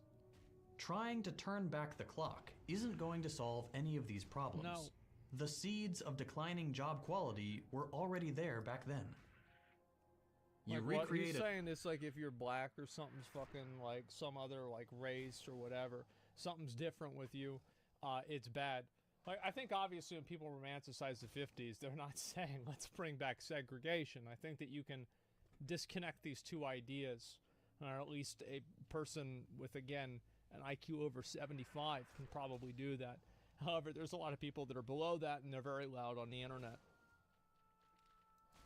A New Deal social democracy in the US today, and within a couple of years it'll melt back into neoliberalism because it isn't a solution that takes away capitalist power, nor their need to make profits at all costs. The balance of power of the 50s was nothing more than a temporary compromise that only held while capitalists were satisfied. Bottom line is, we're not going to find a solution in some mythologized past. It's only going to be when people have actual collective autonomy to make economic decisions and aren't forced to generate profits for a small group of wealthy businessmen that work can actually and durably improve. If you only take one... The problem with people having their own ability to generate profit is that most people, I don't think, would do that. Yeah, that's just not what happens. And then every time that the people... Here's the thing. Every time the people rise up, what do the wealthy people do? Well, they pay half of the poor people to kill the other half of the poor people. Problem solved. And, you know, it repeats itself and that's it. And the thing is, what's so crazy is it just keeps working. It's not like people ever figure this one out. They just keeps happening over and over and over. Thing away from this video, let it be this. Your job will never truly improve under capitalism. So long as the profit motive is the... I don't like that outlook. I think that's wrong. I think that you should still try to improve your job. To say that, I think, is silly. Truth is that there's a lot of people who have improved their job under capitalism. How many of you guys have improved your job in the last 5 years? I'm sure there's some of you. So you can't really make a sweeping statement as if this isn't the case. I think also a lot of times people have the outlook that because things are stacked against them or because things are unfair, that they can never get out from under them. Well, guess what? You still can, even if it's harder. And if you don't want to, yep, it sucks, and there's things holding you back. But at the end of the day, you know, your own happiness, your own success is up to you. Nobody else gives a shit about it. So if you're not going to take accountability for it and solve your own problems, nobody else is going to do it either. Guiding principle of Yeah, every... yeah, I think this is a very good... Yeah, he's probably looking at it from a macro scale, not micro scale. Yes, like his macro analysis, I would say, is probably accurate. And I think that it's even that is inaccurate because I think it'll keep getting worse. But on a micro level, on an individual level, I don't think this is true. I don't like the defeatism of it whenever people personalize this advice. I think that's a much better way to say it, yeah. Business. Safety, working conditions, and basic human dignity will always be an afterthought. If we want to get to a place where we can take pride in our work, enjoy a good work-life balance, and use new technology for the benefit of all workers, capitalism needs to go. Is this capitalism being bad? I don't think this is gonna, I don't think that's gonna solve it. I think that if they get rid of capitalism and they use something else, it'll just be the same thing. I think also, like, whenever you say capitalism, it's, people think capitalism is one thing, people think that it's free market. I think that, you know, whenever you say capitalism, people might look at the current state of affairs in the U.S., but I think that there's a lot of arguments of why that's not really capitalism, you know? I mean, fuck, we have Social Security. We have a million different things that aren't capitalist. So I don't think that it's really a solution of ditching capitalism or only having socialism. I think it's about taking, stop attaching yourself to labels and look at what works. I mentioned at the beginning of the episode that I had an exciting announcement. Okay. As of today, both the deprogram and First Thought will be available on Nebula. I've gotten a lot of requests to host them both on the platform, so I hope you're excited to see them added to the roster. If you'd like to help support... I think that, again, if you want to make an argument against capitalism, I feel like, is life better in China for people? I don't think it is. I think life is probably pretty bad for a lot of people in China. They're getting worked to death constantly. They're not even able to go home. Like, yeah, I clearly don't think so. For a lot of people, China's extremely capitalist. Well, what would you give an example? Like, give me an example of a culture that's not capitalist, and why is it not capitalist? Yeah, why is it not capitalist?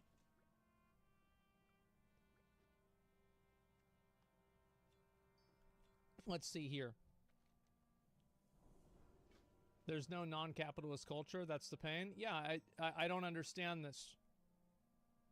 There's no successful non-capitalist country. Yeah, I don't know. I mean, people say North Korea. Okay. That's it. All right. Yeah, I'm sure things are going great over there. Yeah, I'm not sure exactly how the Scandinavian countries do things. I think they exist in a free market, and, you know, there are... I think that you can have a free market while having social programs that create a social safety net. Like, that's basically my viewpoint on things, is that you should probably have a free market where people can buy and sell and trade with pretty much complete freedom, while at the same time, there is a social safety net. Is that capitalism? Is it socialism? No, it's neither. It's both. There's a lot of good things about a free market. I think the truth is that if you look at, like, the people's lives back maybe 100 years ago, because we had capitalism, by the way, we had capitalism in the 1930s. It's not like we didn't, bro. Like, it's called the Gilded Age. It was so bad. Maybe that was actually a bit before then, but, you know, point's still the same. It's like, this is, you know, there's been this stuff for years. It's always been like this in the U.S. So, like, looking at the last, like, 100 years and then saying, well, because these are bad, the last 50 years, well, these are bad, then capitalism is bad. No, I don't really think that's accurate, because capitalism's been around for hundreds of years now. So, I mean, I think that it's a very reductive way of looking at things to just get rid of capitalism. Because what does that mean? How does that make sense? Like, what is... Like, whenever you say get rid of capitalism, what do you really mean by that? And I think that these terminologies and this language is very useless. Let's see here. And bro, he talks about it in the video. What did he talk about? Yeah, what was the... What did he talk? Like, I feel like there wasn't really a lot of solutions here. Child labor's bad. I mean, yeah, sure, but that's not going to solve the problem. Yeah, I don't think that's going to do anything.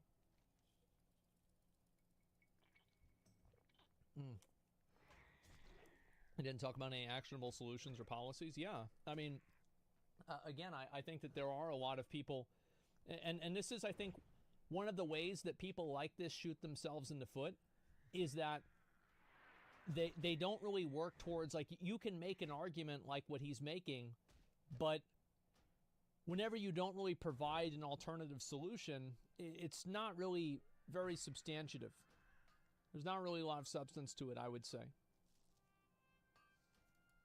All these channels, the best possible way you can do that is by signing up for Nebula with the link below. Yeah. Nebula is home to content from all your favorite creators, and it's a place where we can experiment and produce the content we really want to make, without the fear of age restriction or demonetization. If you've ever listened to the deprogram, you understand why it's always demonetized. That's why I'm so glad we have Nebula. We can be honest, we can have fun, we can produce content for people to enjoy without having to choose our words carefully to avoid age restriction or demonetization. And now, if you sign up with my link, you'll also get access to the new Nebula classes, where creators host classes on how to be a creator. There's something for everyone, and it's another way for you to take a peek behind the scenes and see what really goes into making content. Camera. Your favorite creators teaching you how to create. In my opinion, that's pretty cool. Here's the heartfelt part. Every person who signs up using my link is directly contributing to the financial stability of this operation. That's Second Thought, the Deprogram, and First Thought. None of this would be possible without the generosity of viewers like you, especially since pretty much all my sponsors have bailed. And it doesn't take a huge investment to keep the lights on. I think that's disappointing. You know, while I'm definitely a capitalism enjoyer, I support this guy, and, you know, like, if he wants to have another outlook on things, I totally support that. I think that's okay. It sucks that sponsors pussy out on that stuff. I mean, he's not a bad guy. This isn't a bad dude. He's not trying to hurt somebody here. He's just talking about what he believes in. There's nothing wrong. It sucks. If you sign up using the link below, you'll get access to Nebula and Nebula classes for under $3 a month. With my link, the annual plan is just $30 a year, or $2.50 a month. I honestly think that's an amazing deal for all the great content on Nebula. So if you'd like to help support my work and get access to the streaming platform built and owned by the creators, sign up for Nebula using my link below. It really does help support me and educational... Nebula is creator-owned? I don't know anything about this. Whenever I hear a buzzword like that... Look, my mom told me when I was 5 years old that Jonah lived in a fish in the Bible. I said, no, there's no way he could live in a fish. How could he breathe? I am an extremely skeptical person. Anytime I hear anything, I'm like, nah, there's no way. So I don't know if I believe that. Creators all across YouTube. If you enjoyed this video, consider dropping a like. If you hated it, a thumbs down. You can watch my other content by following the links on your screen. Thanks for watching, and I'll see you next time. Yep, there you go. Let's see here. It used to be an actual good platform. People like Wendover and Real Life War are big there. Well, good for them. Let's see here. I'll read a few comments about this. I know people are probably pretty opinionated about it, but yeah, let's talk about it for a few minutes. Did you watch Crash Me Out? Says capitalism is bad, then runs ads. Well, you have to. I mean, the truth is that, like,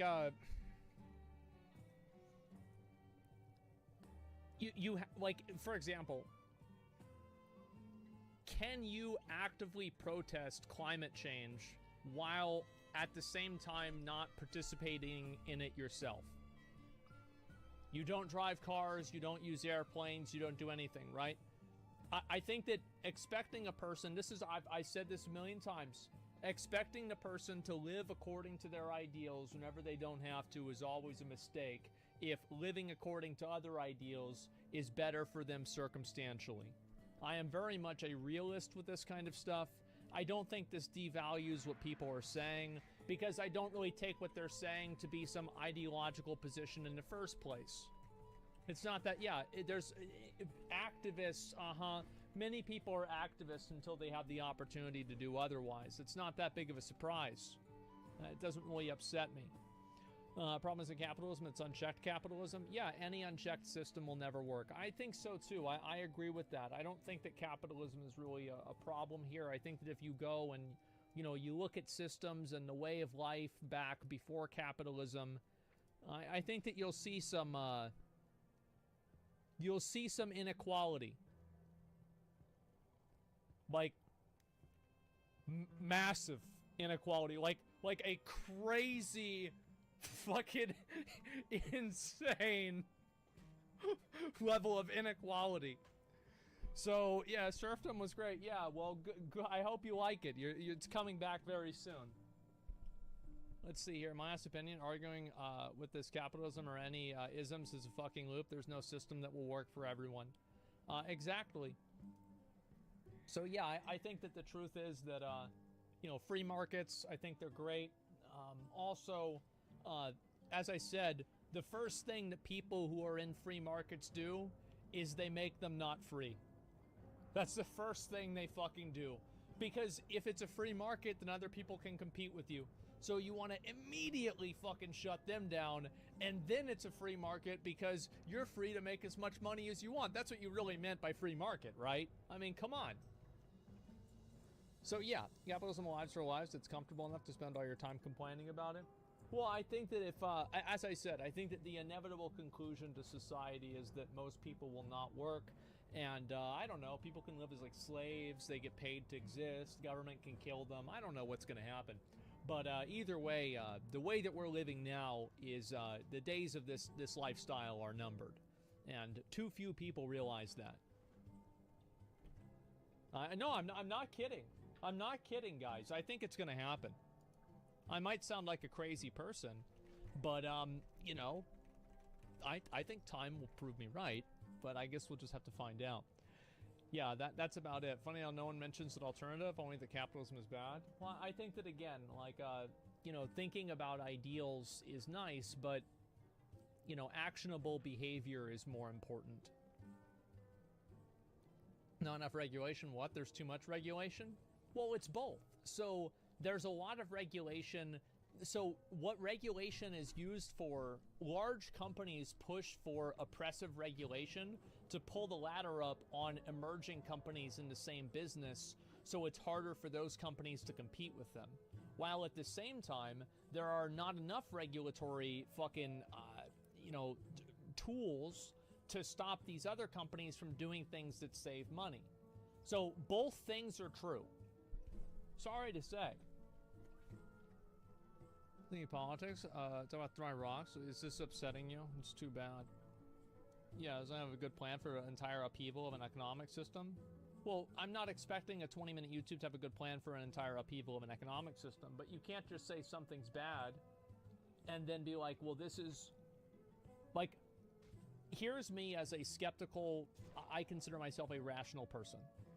I hear capitalism is bad, and I think about before there was capitalism, and I think about what I know about history, and I think to myself, man, that sounds a lot worse than what we have now. So that's the way my brain works. So yeah.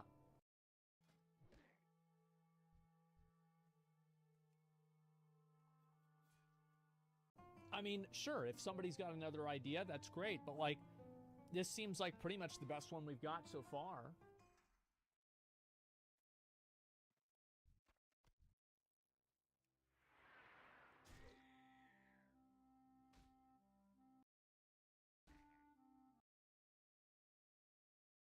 people are really upset about this video apparently. I'm not really sure what I mean, I guess like so basically like Mr. Beast has like this friend Chris, and like Chris is transitioning to being a woman because they're transsexual or something, and people are like I see so many fucking posts about this on my Twitter. It is crazy.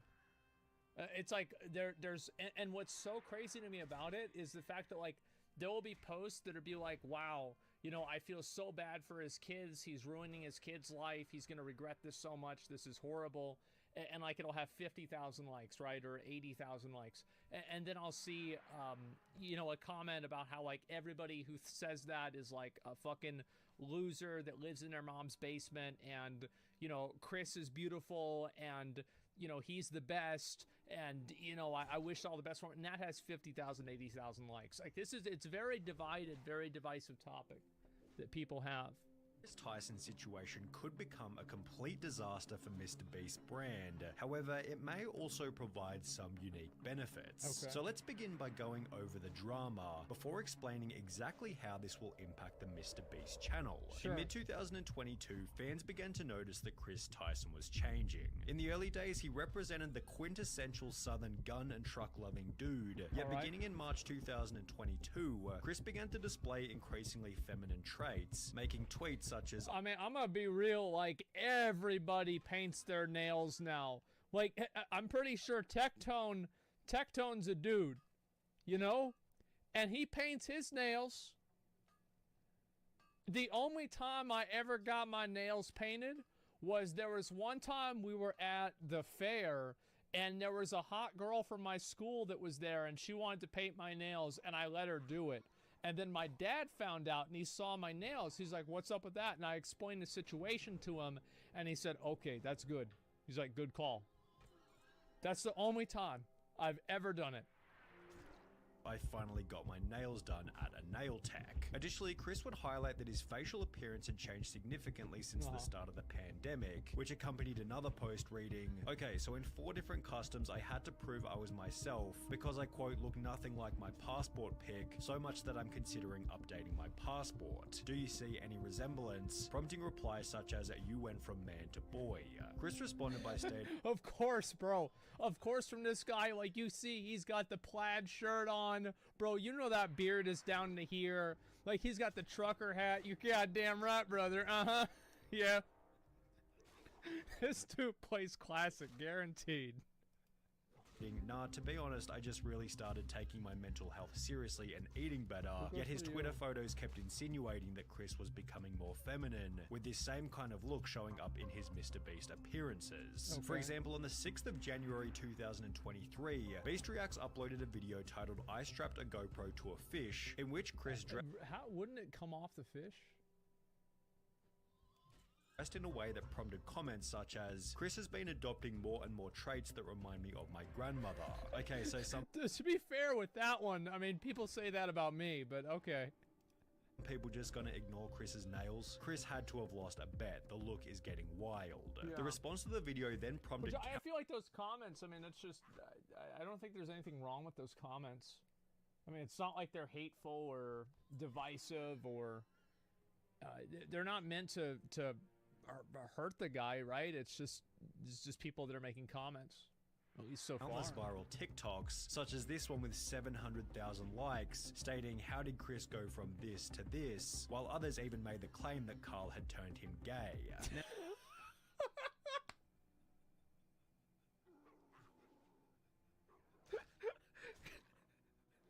Carl made Chris gay. You know the people that are thinking that, they're like, this is like an idea they thought about at lunch in middle school. Like sitting around the table like, well, you know, Carl was gay and maybe he made Chris gay. Maybe he caught gay from Carl. Oh my god. Now, this was pretty ridiculous as Carl isn't even that feminine, and Chris had come out as bisexual. I mean, is Carl... I don't even know if Carl's gay. I have no idea. years before he and Carl had even met. The true catalyst for Chris Tyson's feminization instead seemed to have come from his marriage. In January 2022, Chris would post a photo with his wife to his Instagram, yet after this, the family photo stopped altogether. Fans also noticed that he'd removed his wedding ring, with the ring's absence correlating perfectly with the very first post in which he'd painted his nails. Chris confirmed the split in a post from March 2023 reading, "For a little over a year now, me and Katie have been separated," with this also confirming that Chris's transformation began as soon as his marriage came to an end. Chris went from lighting campfires and raising a family with his beautiful wife to now trying to be a wife with his man buns and long God, I don't know about that last part. That's a, oh man, that's a bit too close. I don't know about that. That is, yeah. I mean that's not it. I will say that, like, I mean, whenever somebody gets divorced, I think that it's not out of the question, but I don't think that it's necessarily true that it's like the reason why Chris got divorced is so he could transition because his wife wasn't okay with it. Like, I bet that probably wasn't the only issue, and I don't know. I think that also, like, I've known people that have gotten divorced and it's like completely reoriented their life. And it's like, it could be because, like, after that, he's like, oh, I'm finally gonna be me now or something. Now, there could be a lot to it, and I mean, really, like, this is just one of the, it's one of the negative things about being like a public person, is that whenever you break up with somebody, everybody is going to have a reason for it, even if you don't provide one. And it always sucks whenever that, because this happened with me, right? Whenever people provide a reason and then the reason isn't true. But like they're not satisfied with there just being a, uncertainty of it. Could have been lying to himself his whole life before after that he's not the person his wife married. Yeah, I mean, there's a good chance that, and I think that's fine. Like, there's nothing, I don't think should be any hate for his wife or something. Like, marrying a guy and then the guy wanting to be a woman, I think that's a huge transition in life. And, some people are attracted to men, some people are attracted to women. I think that's totally fair. But it's a really complex issue, and I think I'm sure, like, it's hard for both.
Both of them, like, regardless of like how much they want to compromise, it's still going to be hard.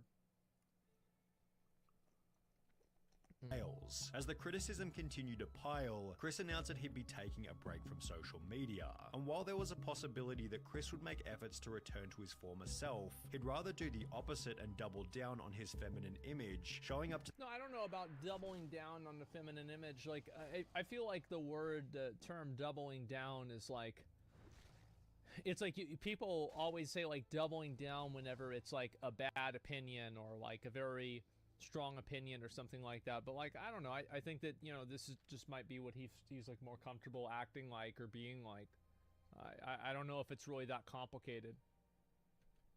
the Kids' Choice Awards looking like this before making the announcement that he'd been doing HRT for approximately 2 months, which according to a quick Google search is the medical process for changing genders. Yeah. Chris would expand on this by stating, "Informed consent HRT saved my and many others' lives. The hurdles GNC people have to jump through to get life-saving gender-affirming healthcare in a first world country is wild to me. Just let people make informed decisions about their own bodies," which This is, by the way, I want to make sure that you guys understand this. This is not something that's unique to, it's not unique to, like, HRT. So, like, for example, like, this is a very, very recent example, is like they're trying to take my dad off of one of his pain medications because the DEA wants to regulate it differently. Even though the doctor wants to give him the medication, and all of the doctors that he sees and the people that think that he should have this medication, well, the DEA, because they made a classification on the drug, now he can't get the drug. And, like, he used to take fucking hydrocodone and morphine, and they took him off of that, like, 10 years ago, and he had to go through, like, withdrawals and, like, fucking everything going off of, like, morphine and hydrocodone that he was taking for, like, chronic fucking pain. Because he only has, like, I think he has one vertebrae on his back that works. That's about it. So it's bullshit. It's complete bullshit. So I know there might be some people who are, you know, they're not fans of trans people, etc. But I hope that you can look past that and realize that what Chris is saying is very true. And it's a huge issue. And the HRT is just it's the tip of the iceberg. Received a positive response from both Carl and Mr. Beast, who wrote, "Got you, I did one more heart than Carl because I'm a better friend." While his co-workers expressed positivity, others weren't so welcoming. Yeah, there sure. goes a father figure the kid won't ever be able to look up to. Hard times create strong men create good times create weak men, and weak men create hard times. Weak man times. Chris responded to Yeah, this is a this comment by stating, "This is just more dog whistling that somehow trans and GNC folks aren't safe around kids. Tucker begs for me to come back when I leave for like 2 days to film. He is so loved and happy. Kids aren't born with hate, it's taught by people like you, and my child will only know love. I know I mean, to be fair, I'm sure the kid's gonna get made fun of a lot in school because of it. It sucks, but I don't think that means that Chris shouldn't do what's best for him. You know, he should definitely do that. At the end of the day, you know, like, he's doing the best he can for his kid, but he's also got to live his own life and do what he has to do and be who he has to be, right? I think that's fair. Truth is that, yeah, I mean, obviously, you know, like, the hard times create, you know, fucking strong men. Like, yeah, I think there's, like, some truth to that, but I don't really think this is necessarily an example of it. Especially with, like, if you contextualize Chris coming out about transitioning, Chris never even said anything about it until it went super viral on Twitter.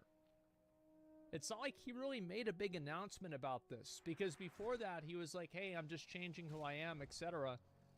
And I think that's kind of the best way to do it.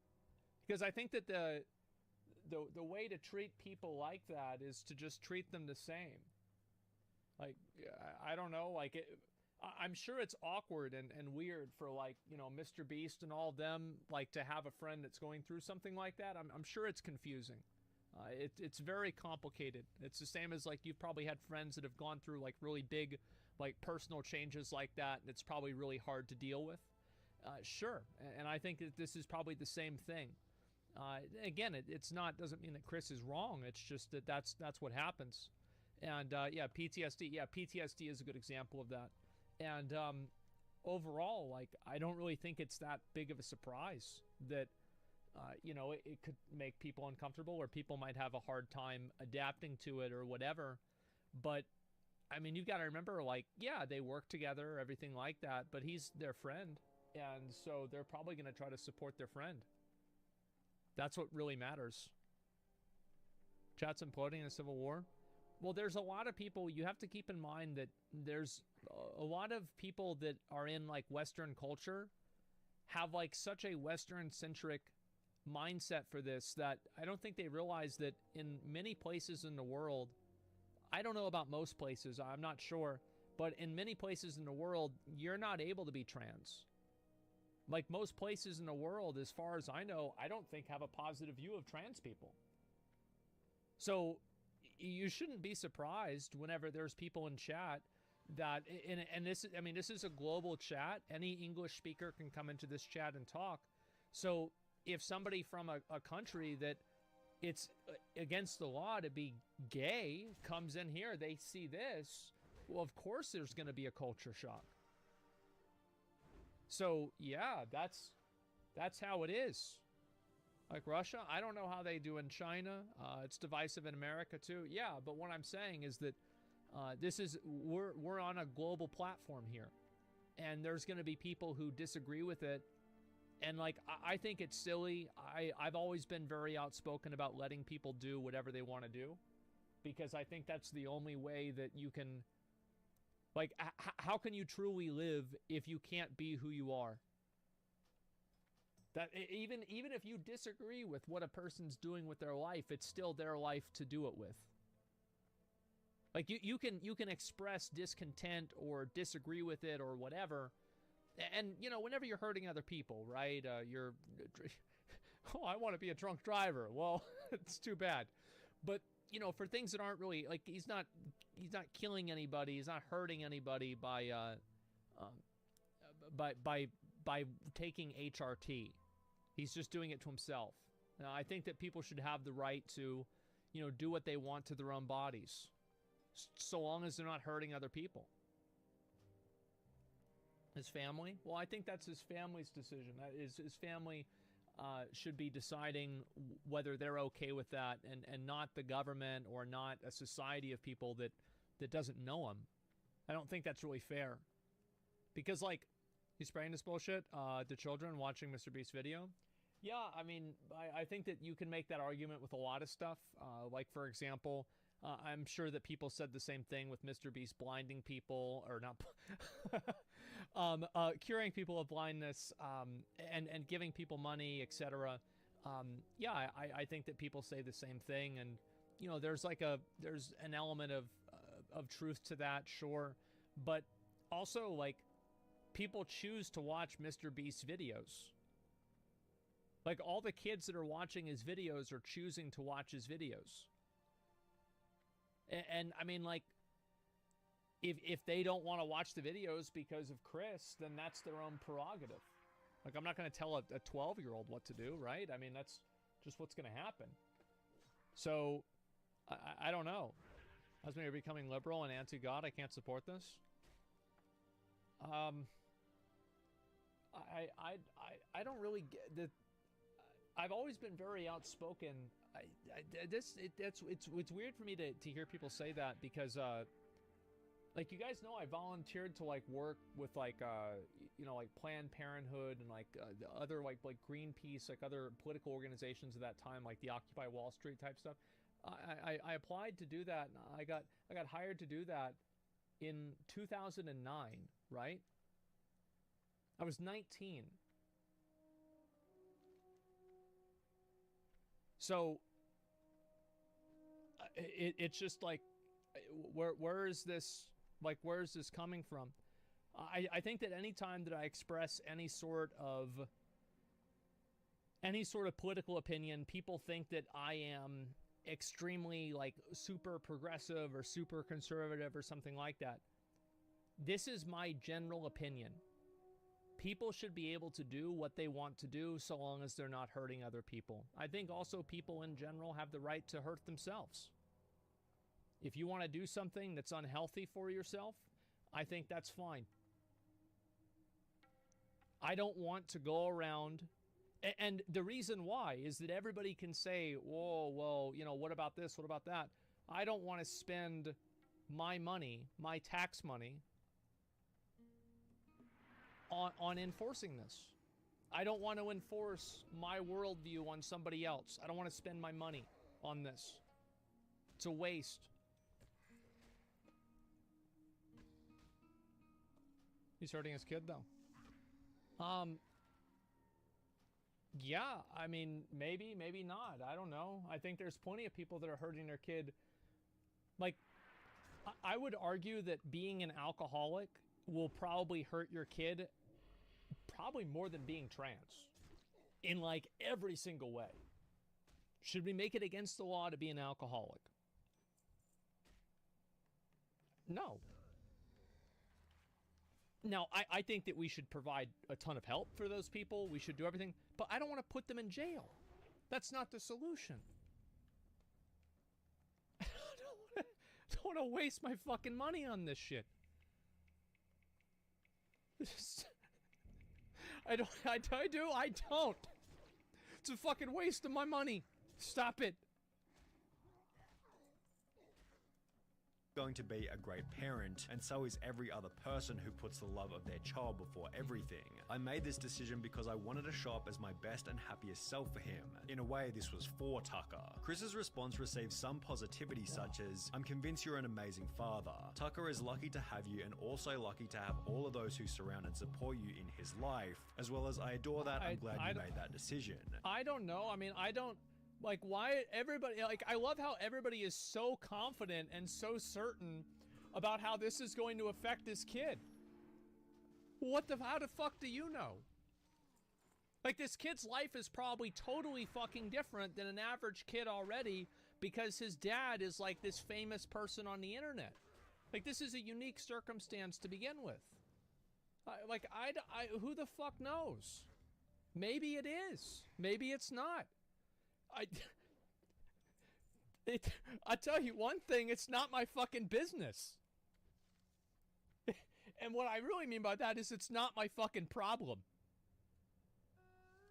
It's so much easier to be a parental figure when you're not Yeah. struggling with dysphoria, yet he'd also receive an equal amount of backlash. You ripped apart your family and took a father figure away from your son just so you could paint your nails and act zesty. Pathetic. He will get torn apart at school, won't want to have friends around his house, a life full of difference and being alone. Must have missed. I bet kids probably at school might tease him or make fun of him, or like, I bet kids treat him differently. I don't know what the response is, to be fair. But I could assume, at least, I don't know. Again, I'm not sure. But like, I don't know, like, I feel like if I was in school and I found out that like one of my friend's parents was like really famous or something like that, that would change the way that kids like would probably interact with that other kid. I think. Like, I don't know. Kids can be really brutal. Well, kids are going to be brutal about anything.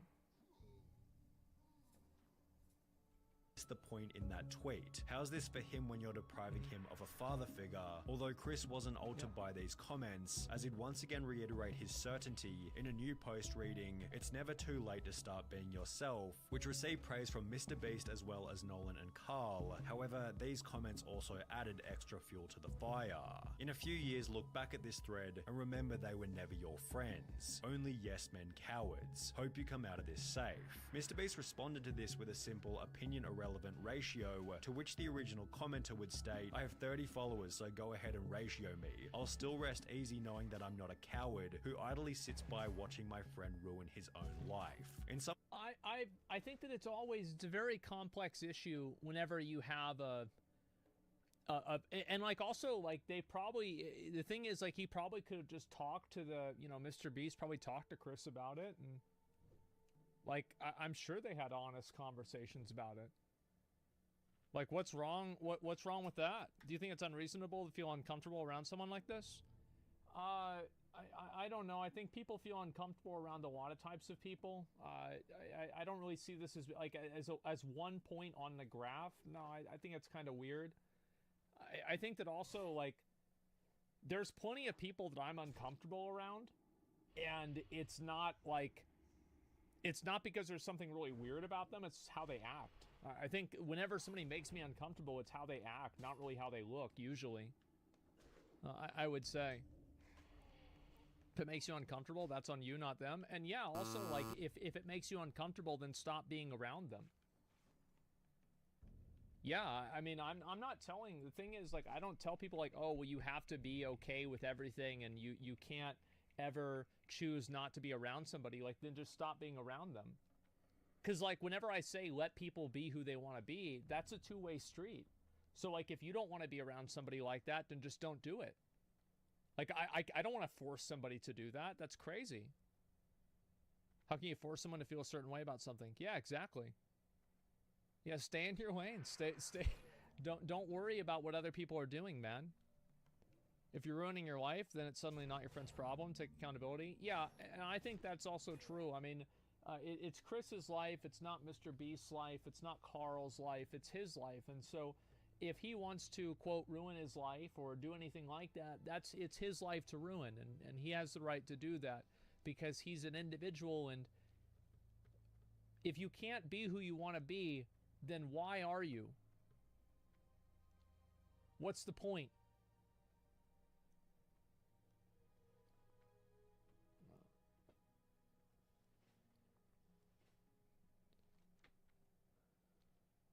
Are we good?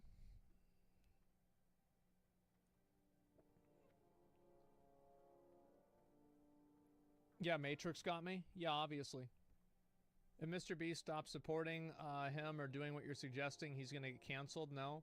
Yeah, I mean, obviously, I don't know what the complexities of that is. Yeah, I think it would look really bad if, you know, Carl or Chris, sorry, started transitioning and then Mr. Beast and them stopped collaborating with him. I don't know, like, what would really happen. I think that there's always, like, whenever things look really bad for somebody, I think that everybody needs to remember that people watch Mr. Beast's videos because they're good videos. They don't watch Mr. Beast's videos because they really like Mr. Beast. Most of them probably don't even know his name.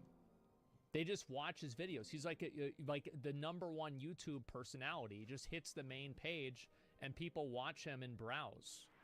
So, yes, obviously he would get canceled by some Twitter weirdos, but what the fuck does that do? I think people have like such a distorted view on things that you think that a few viral tweets that are bad about you are going to end your career. No, they're not. Just keep making videos. Who cares? Look at Keemstar. Yeah, it's not a big deal. Oh no, not the tweets. Yeah, canceling means nothing. Yeah, the only thing that would matter is if you get banned. Twitter is morality police? Yes, and they often don't practice the same thing they preach. They're just the kinds of people, like, that's why you shouldn't take it seriously.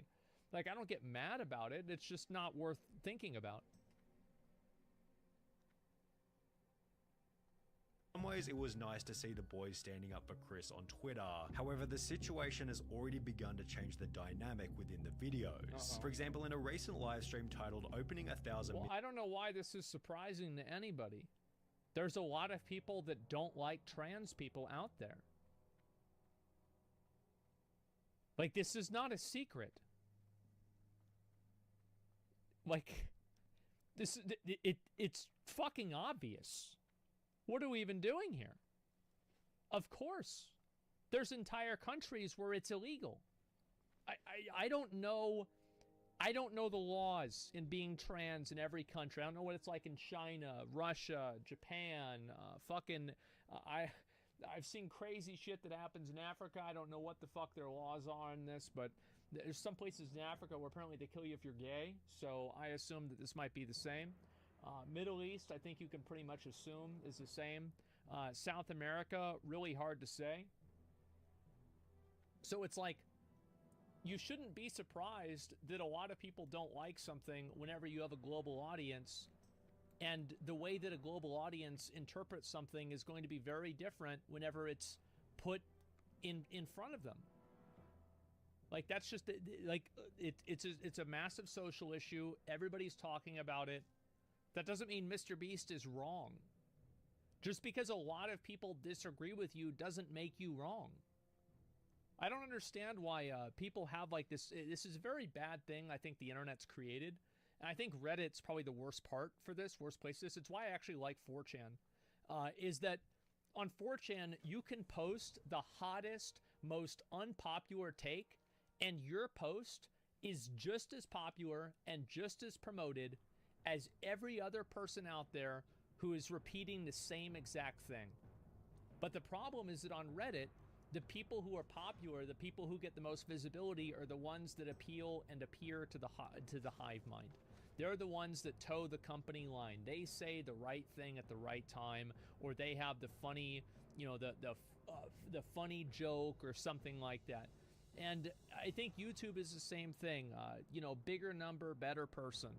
So just because a lot of people disagree with you about something doesn't make you wrong. And also, like, there's a certain issue where, like, nobody knows what really the right answer for this is. Like with the trans stuff. Because every single person is different. You don't know Chris. You're not sure. So people are basing it off of, oh, well, I knew somebody who was like this, or based off of the statistics, or based off of something else, based off of this or that, based on how I feel. Like, what do you mean? Yeah, it's crazy. It's all speculation. Yeah, it's all speculation. Disagreeing on places like Reddit and Twitter can get you banned. Well, yeah, it can. And that's the thing, is I'm sure a lot of people were probably blindsided by the amount of negativity about this.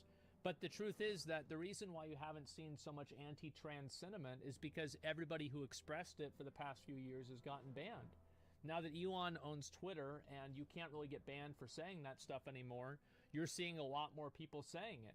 It's not like there were more people that started that didn't believe this. It's just that they were shut down and they couldn't have it, like they were just getting deplatformed. But what happened is that they all went to Rumble or they went to another platform.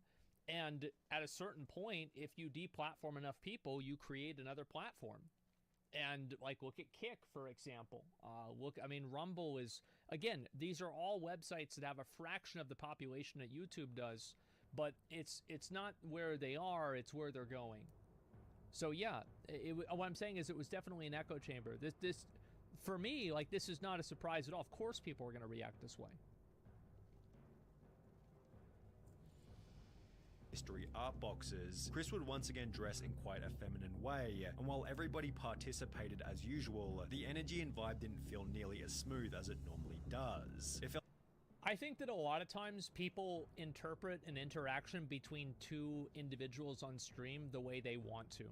Like, for example, I remember whenever I would do streams with Izzy, and I would have comments like, wow, they are so great together.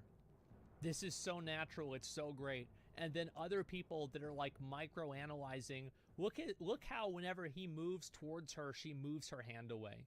She wouldn't do that if she was attracted to him. She's in it for the clout. I knew it. Uh-huh. Yep, just another one, boys. Man. Just like my ex-girlfriend, huh? So yeah. How's that a relevant comparison? The reason why it's a relevant comparison is because people go into the video with Mr. Beast with a negative opinion of what Chris did, a negative opinion of Chris's transition, and they go into the video with a negative opinion of how his friends are going to interpret that transition. So they're going into it with that bias in mind. And whenever all you have is a hammer, a lot of things look like nails. So you're going in there looking for that type of an interaction. So a blank interaction that would just probably be nonchalant or irrelevant or just like completely not important, now it's being microanalyzed. And it's being microanalyzed by people who have, number one, their own bias and opinion about the subject that they're not going to change.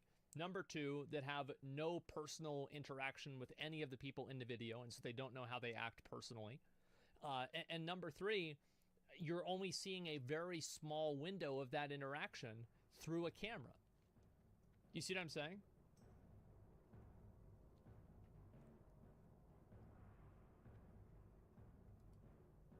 Felt as though there was an unaddressed elephant in the room, and therefore everybody was in their head, as opposed to being in the present moment enjoying each other's company. Maybe everybody was simply too busy opening packages, but Chris did make these bizarre jokes about Jimmy being female, making him incredibly uncomfortable. Oh my god, Jimmy, look, they drew you. Jimmy, they drew you so well.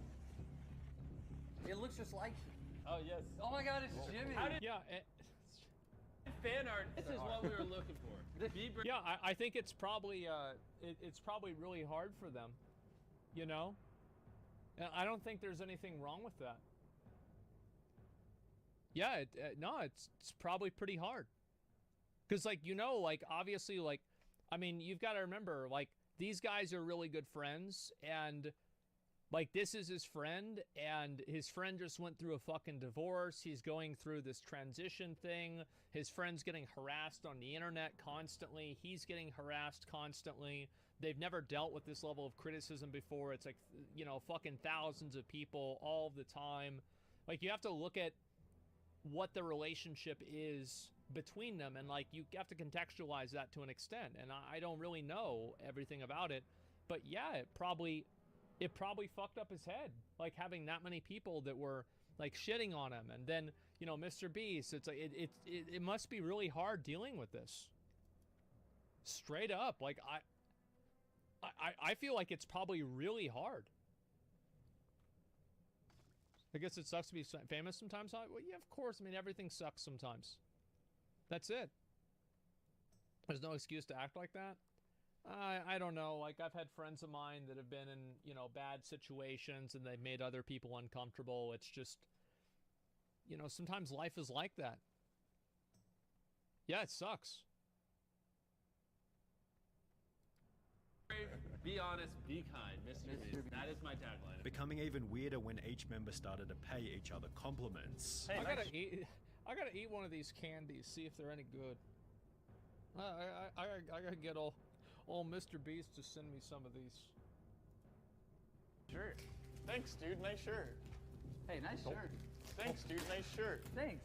Nice shirt. Nice shoes. For the most part, the live stream was devoid of awkward moments. However, it would act as fodder. Well, and it's also like a problem where they can't really probably make any jokes about it, because if they make jokes about it, then you're gonna get hit coming both ways, right? You're gonna get people that are like really liberal that don't like you making jokes about it and don't like you goofing around about it. And then you're also going to have people that like you doing it, and then they don't take it as a joke, and then they just keep shitting on them. So it's like, you know that you're under this like massive fucking microscope, and you can't approach the, like you can't approach something like this like a normal person would, because you're in front of an audience of so many people that they desperately don't want you to be a normal person. They want to take things out of context as much as possible. You see what I'm saying? So, like, they can't even act probably how they act off camera. I think this is 100%, like, it's probably very stressful for them. Why would people care so much about this? But will it hurt Mr. Beast brand? Well, let me finish the video. I'll talk about it more.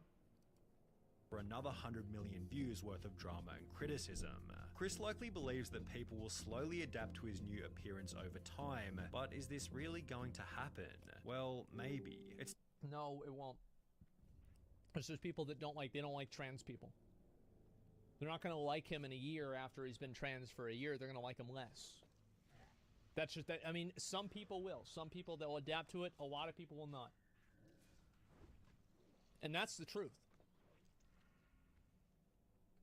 Difficult to say, as the situation is fairly unique, especially when considering Chris's reputation and influence. However, if Chris continues to transition, would it be unreasonable to say that he could jeopardize some of the personality traits which made him a successful member in the first place? Yeah, I think that's definitely, like, I mean, changing your gender and everything, that's definitely going to have people see you differently. And I think that absolutely there will be people that used to be fans of him that are not fans anymore. And I'm sure he knows that. That's Chris's decision to make.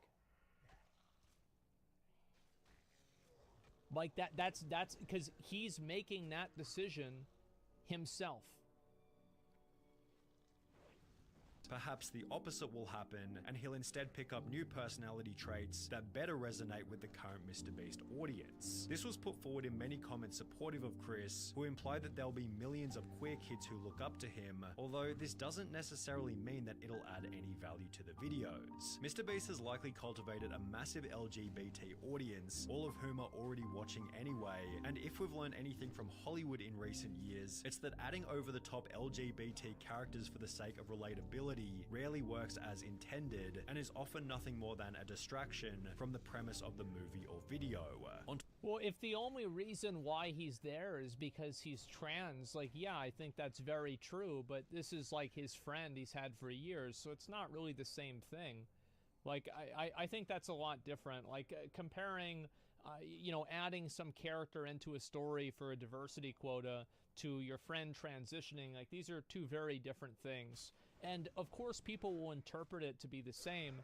And I do think that, like, at a certain level, yeah, there probably will be people, definitely, that will stop watching the videos because of Chris. Absolutely. And I'm not saying this is a good thing. I'm not saying it's anything. I'm just saying this is what's going to happen. And the thing is, I don't know who, like, I don't really like becoming this hypothetical, but I'm assuming that Chris probably talked to Mr. Beast about this a lot, like off camera. And he's like, do you think I should, like, not be into videos anymore or anything like that? And I bet Mr. Beast said, no, fuck that. You're my friend. I want you to keep being into videos. The truth is, like, if I had a friend that transitioned, that's what I would fucking say. Because at the end of the day, I mean, he's already going to be successful. There's nobody, I think, it even really comes close to Chris, or sorry, not Chris, Mr. Beast in terms of, like, popularity. And I think that being true to who you are and sticking by your friends rather than trying to chase view count and trying to just constantly, like, I mean, he's already gotten, like, how many billion views? Like, how, like, at what point, like, when's it enough? Like, why not stand by your friend?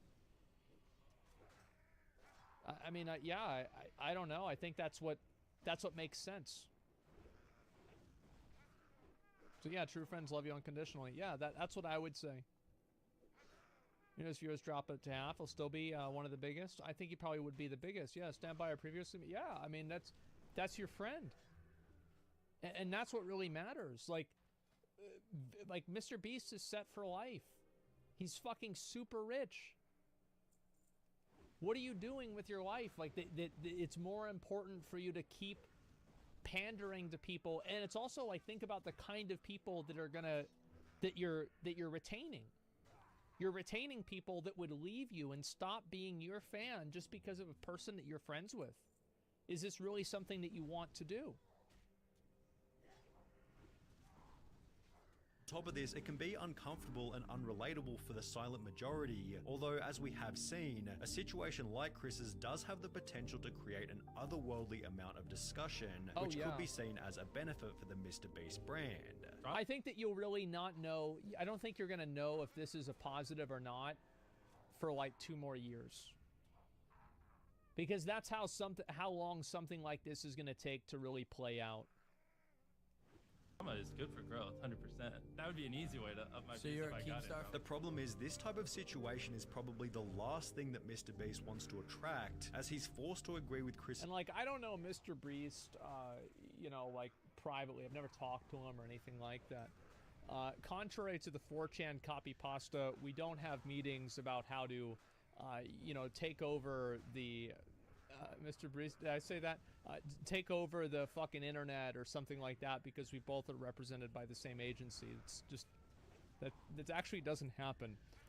Hell, I've never spoken to the guy. I have no idea anything about him. But if he's anything like my friends, I bet they probably joke about this shit all the time behind closed doors. They probably fuck around with it all the time. And you know why? It's because they're friends. And that's probably that's what I would do. That's what all my friends would do. Yeah, it's not a big deal. But it's like whenever you're in front of a big audience like that, anything that he says about the topic is gonna be like a massive fucking thing. Yeah. Oh God. It's the worst. It's the worst thing to be part of. They're scared to talk about online though. Yeah. Wouldn't you be? Anything that you say is going to get like fucking micro-analyzed. You're going to see videos like this, tweets come up on like videos that have 1 million views. You think you want to fucking deal with that? Oh, fuck, that'd be awful. position, as he has no way of manipulating the situation without being painted as the bad guy. It's a lose-lose situation for Mr. Beast. I think Jimmy is in an inescapable situation. If he kicks out Chris, cancelled. If he don't, his channel will die for real. As I said, I don't know this, but I bet that Chris probably offered to Mr. Beast, hey, you know, if you want me to stop being part of the channel, I will. And I bet Mr. Beast said, no, fuck that. You can still be part of the channel. I highly doubt that he just randomly started doing it without even asking them. That's a big assumption. Yeah, Sonny's making. I mean, I don't know. I think that if Mr. Beast did kick him out for being trans, people would be upset about it, but I don't think it would really affect viewer count that much. Probably not, because people will be mad about it on Twitter for a while, and then, you know, like, again, Mr. Beast's audience is like a lot of browse viewers on YouTube, so it's not like they're not going to make that decision. An inescapable situation is a pretty good way of describing the drama, which is also why it deserves the harsh label of being a nightmare. Jimmy has no option but... Did he really ask Mr. Beast before he decided to be trans? No, he didn't ask Mr. Beast if he could be trans or not, but he said, listen, you know, I'm going through a lot, and I'm going to do this, and I know that it can be really weird for the channel. Like, this is probably what I think happened, right? He's probably said that. He's like, listen, do you want me to just, you know, not be part of the channel anymore, or what? And I bet Chris probably asked him that. Like, these guys have been friends for years. I don't know. To publicly express acceptance of Chris's transition. Look at this, starting to say Storm actually wants to cry. Like, this is just like, holy shit. Oh my god. As silence or even worse, disapproval would come with obvious severe repercussions. However, in accepting Chris's transition, Jimmy implies that this will be the new normal within the content, thus annoying a different group of people, many of whom will never express their true feelings and may rather simply click on fewer Mr. Beast videos. That's true. I think that there will be a good number of people that will stop watching the videos because Chris is in them. Because a lot of people don't like trans people. Like, that's just what's going to happen. Sure. This is the case, Jimmy has no option but to accept this fate, as removing Chris from the videos in any kind of way could create an even more severe media firestorm. The only clean solution, should things go south, might be for Chris to resign himself, and even then rumors and bad press will be unavoidable. Whether it be arrogance or ignorance, Chris... To be fair, if Chris had stepped down and then transitioned, people would have said that Mr. Beast made him step down because he didn't want Chris to damage the brand. Even if Chris did that completely voluntarily. Like, this is a literal no-win situation, because everybody is going into it and they already have it. They know what happened, and they're just going to tell you what happened. Seems oblivious to how this whole thing might impact Jimmy, forgetting that he achieved his current level of success by avoiding this exact type of drama. I don't really think that the reason why Mr. Beast is popular is because he avoided drama. I think that's kind of I don't know, I think that's kind of silly. Like, obviously, it's commendable, and I think it's mentioned a lot that Mr. Beast avoids drama and, you know, never really gets involved in that kind of stuff, and I think that, yeah, sure, it probably helped a bit, but to say that, like, that's why he's successful, I feel like that's a little bit compartmentalizing. Mr. Beast replied to the video on Twitter. Well, I mean, like, obviously, you know, he's going to defend his friend, and that's all there is to it. I'll read what he said. Sure, why not? Let me see if I can find it. Mr. Beast. Let's see.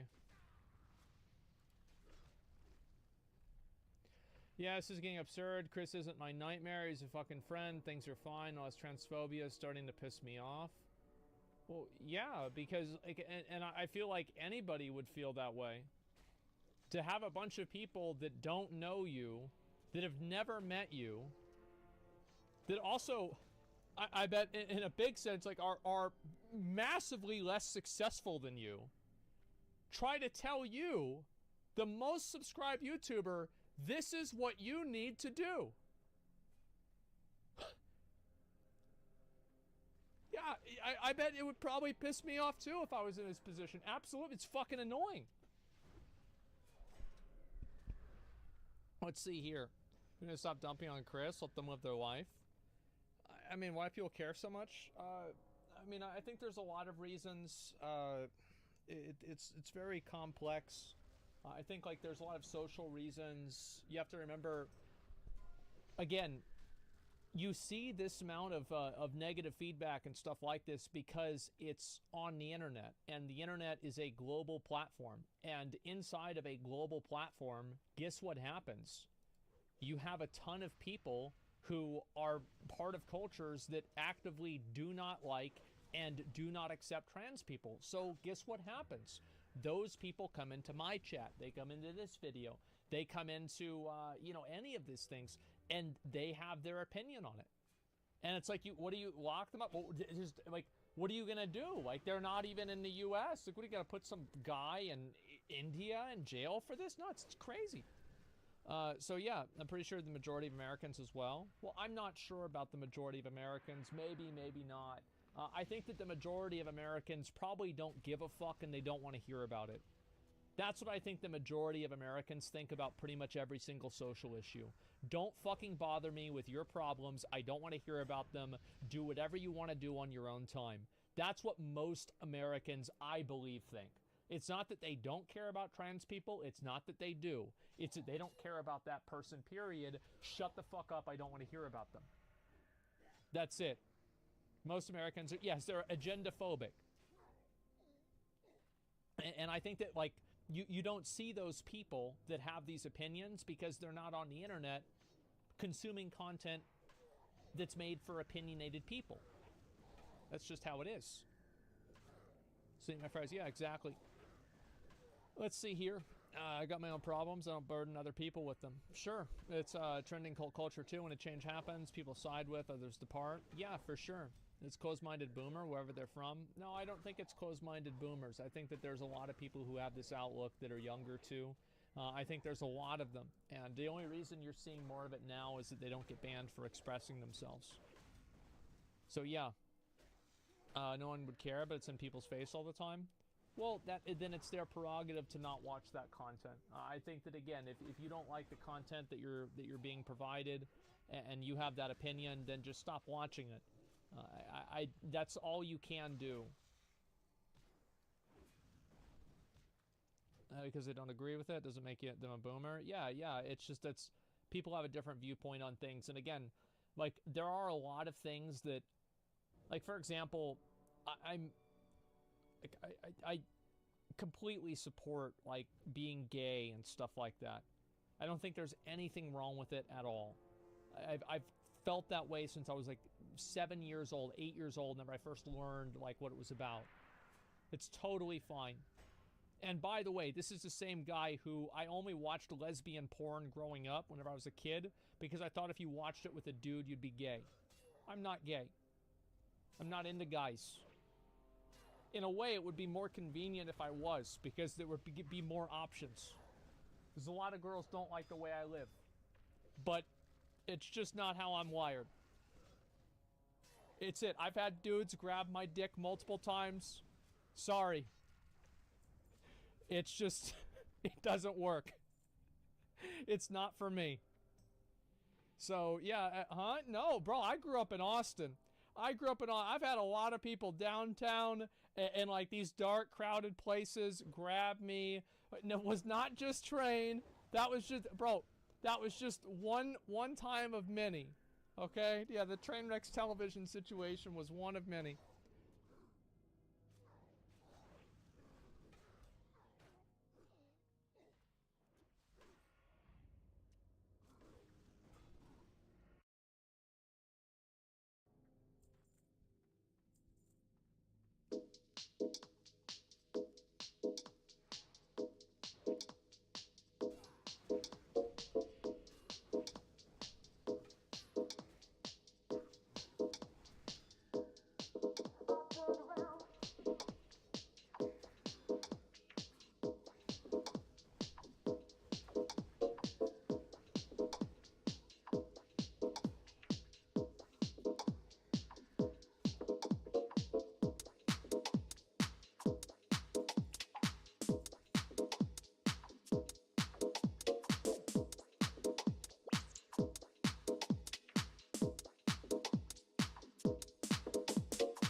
do a little more.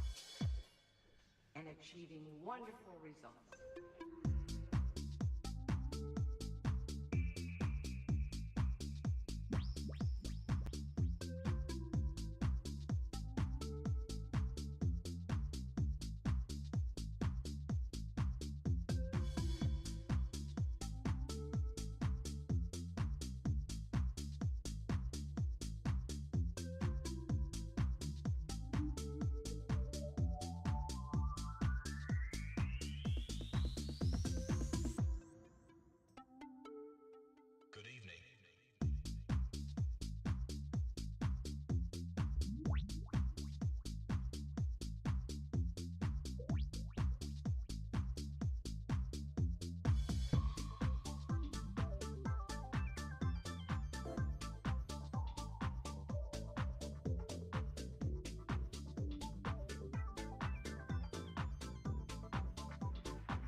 could write you a song and make you fall in love. I will already have you up under my arm. I used to ball of my tricks. I hope that you like this, but you probably won't. You think you're cooler than me. You got designer shades just to hide your face, and you wear 'em around like you're cooler than me. And you never say hey or remember my name, and it's probably 'cause you think you're cooler than me, cooler than me,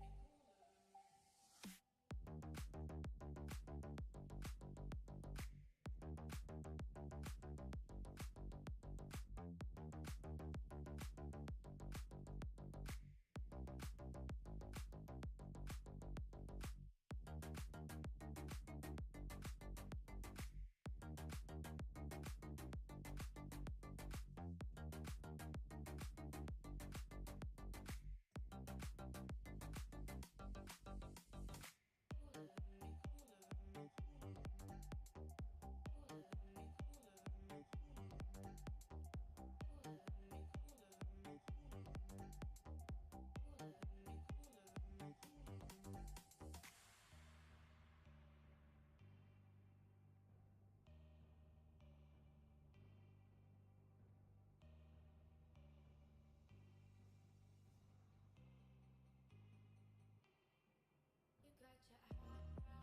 number one. She would have been just like her son.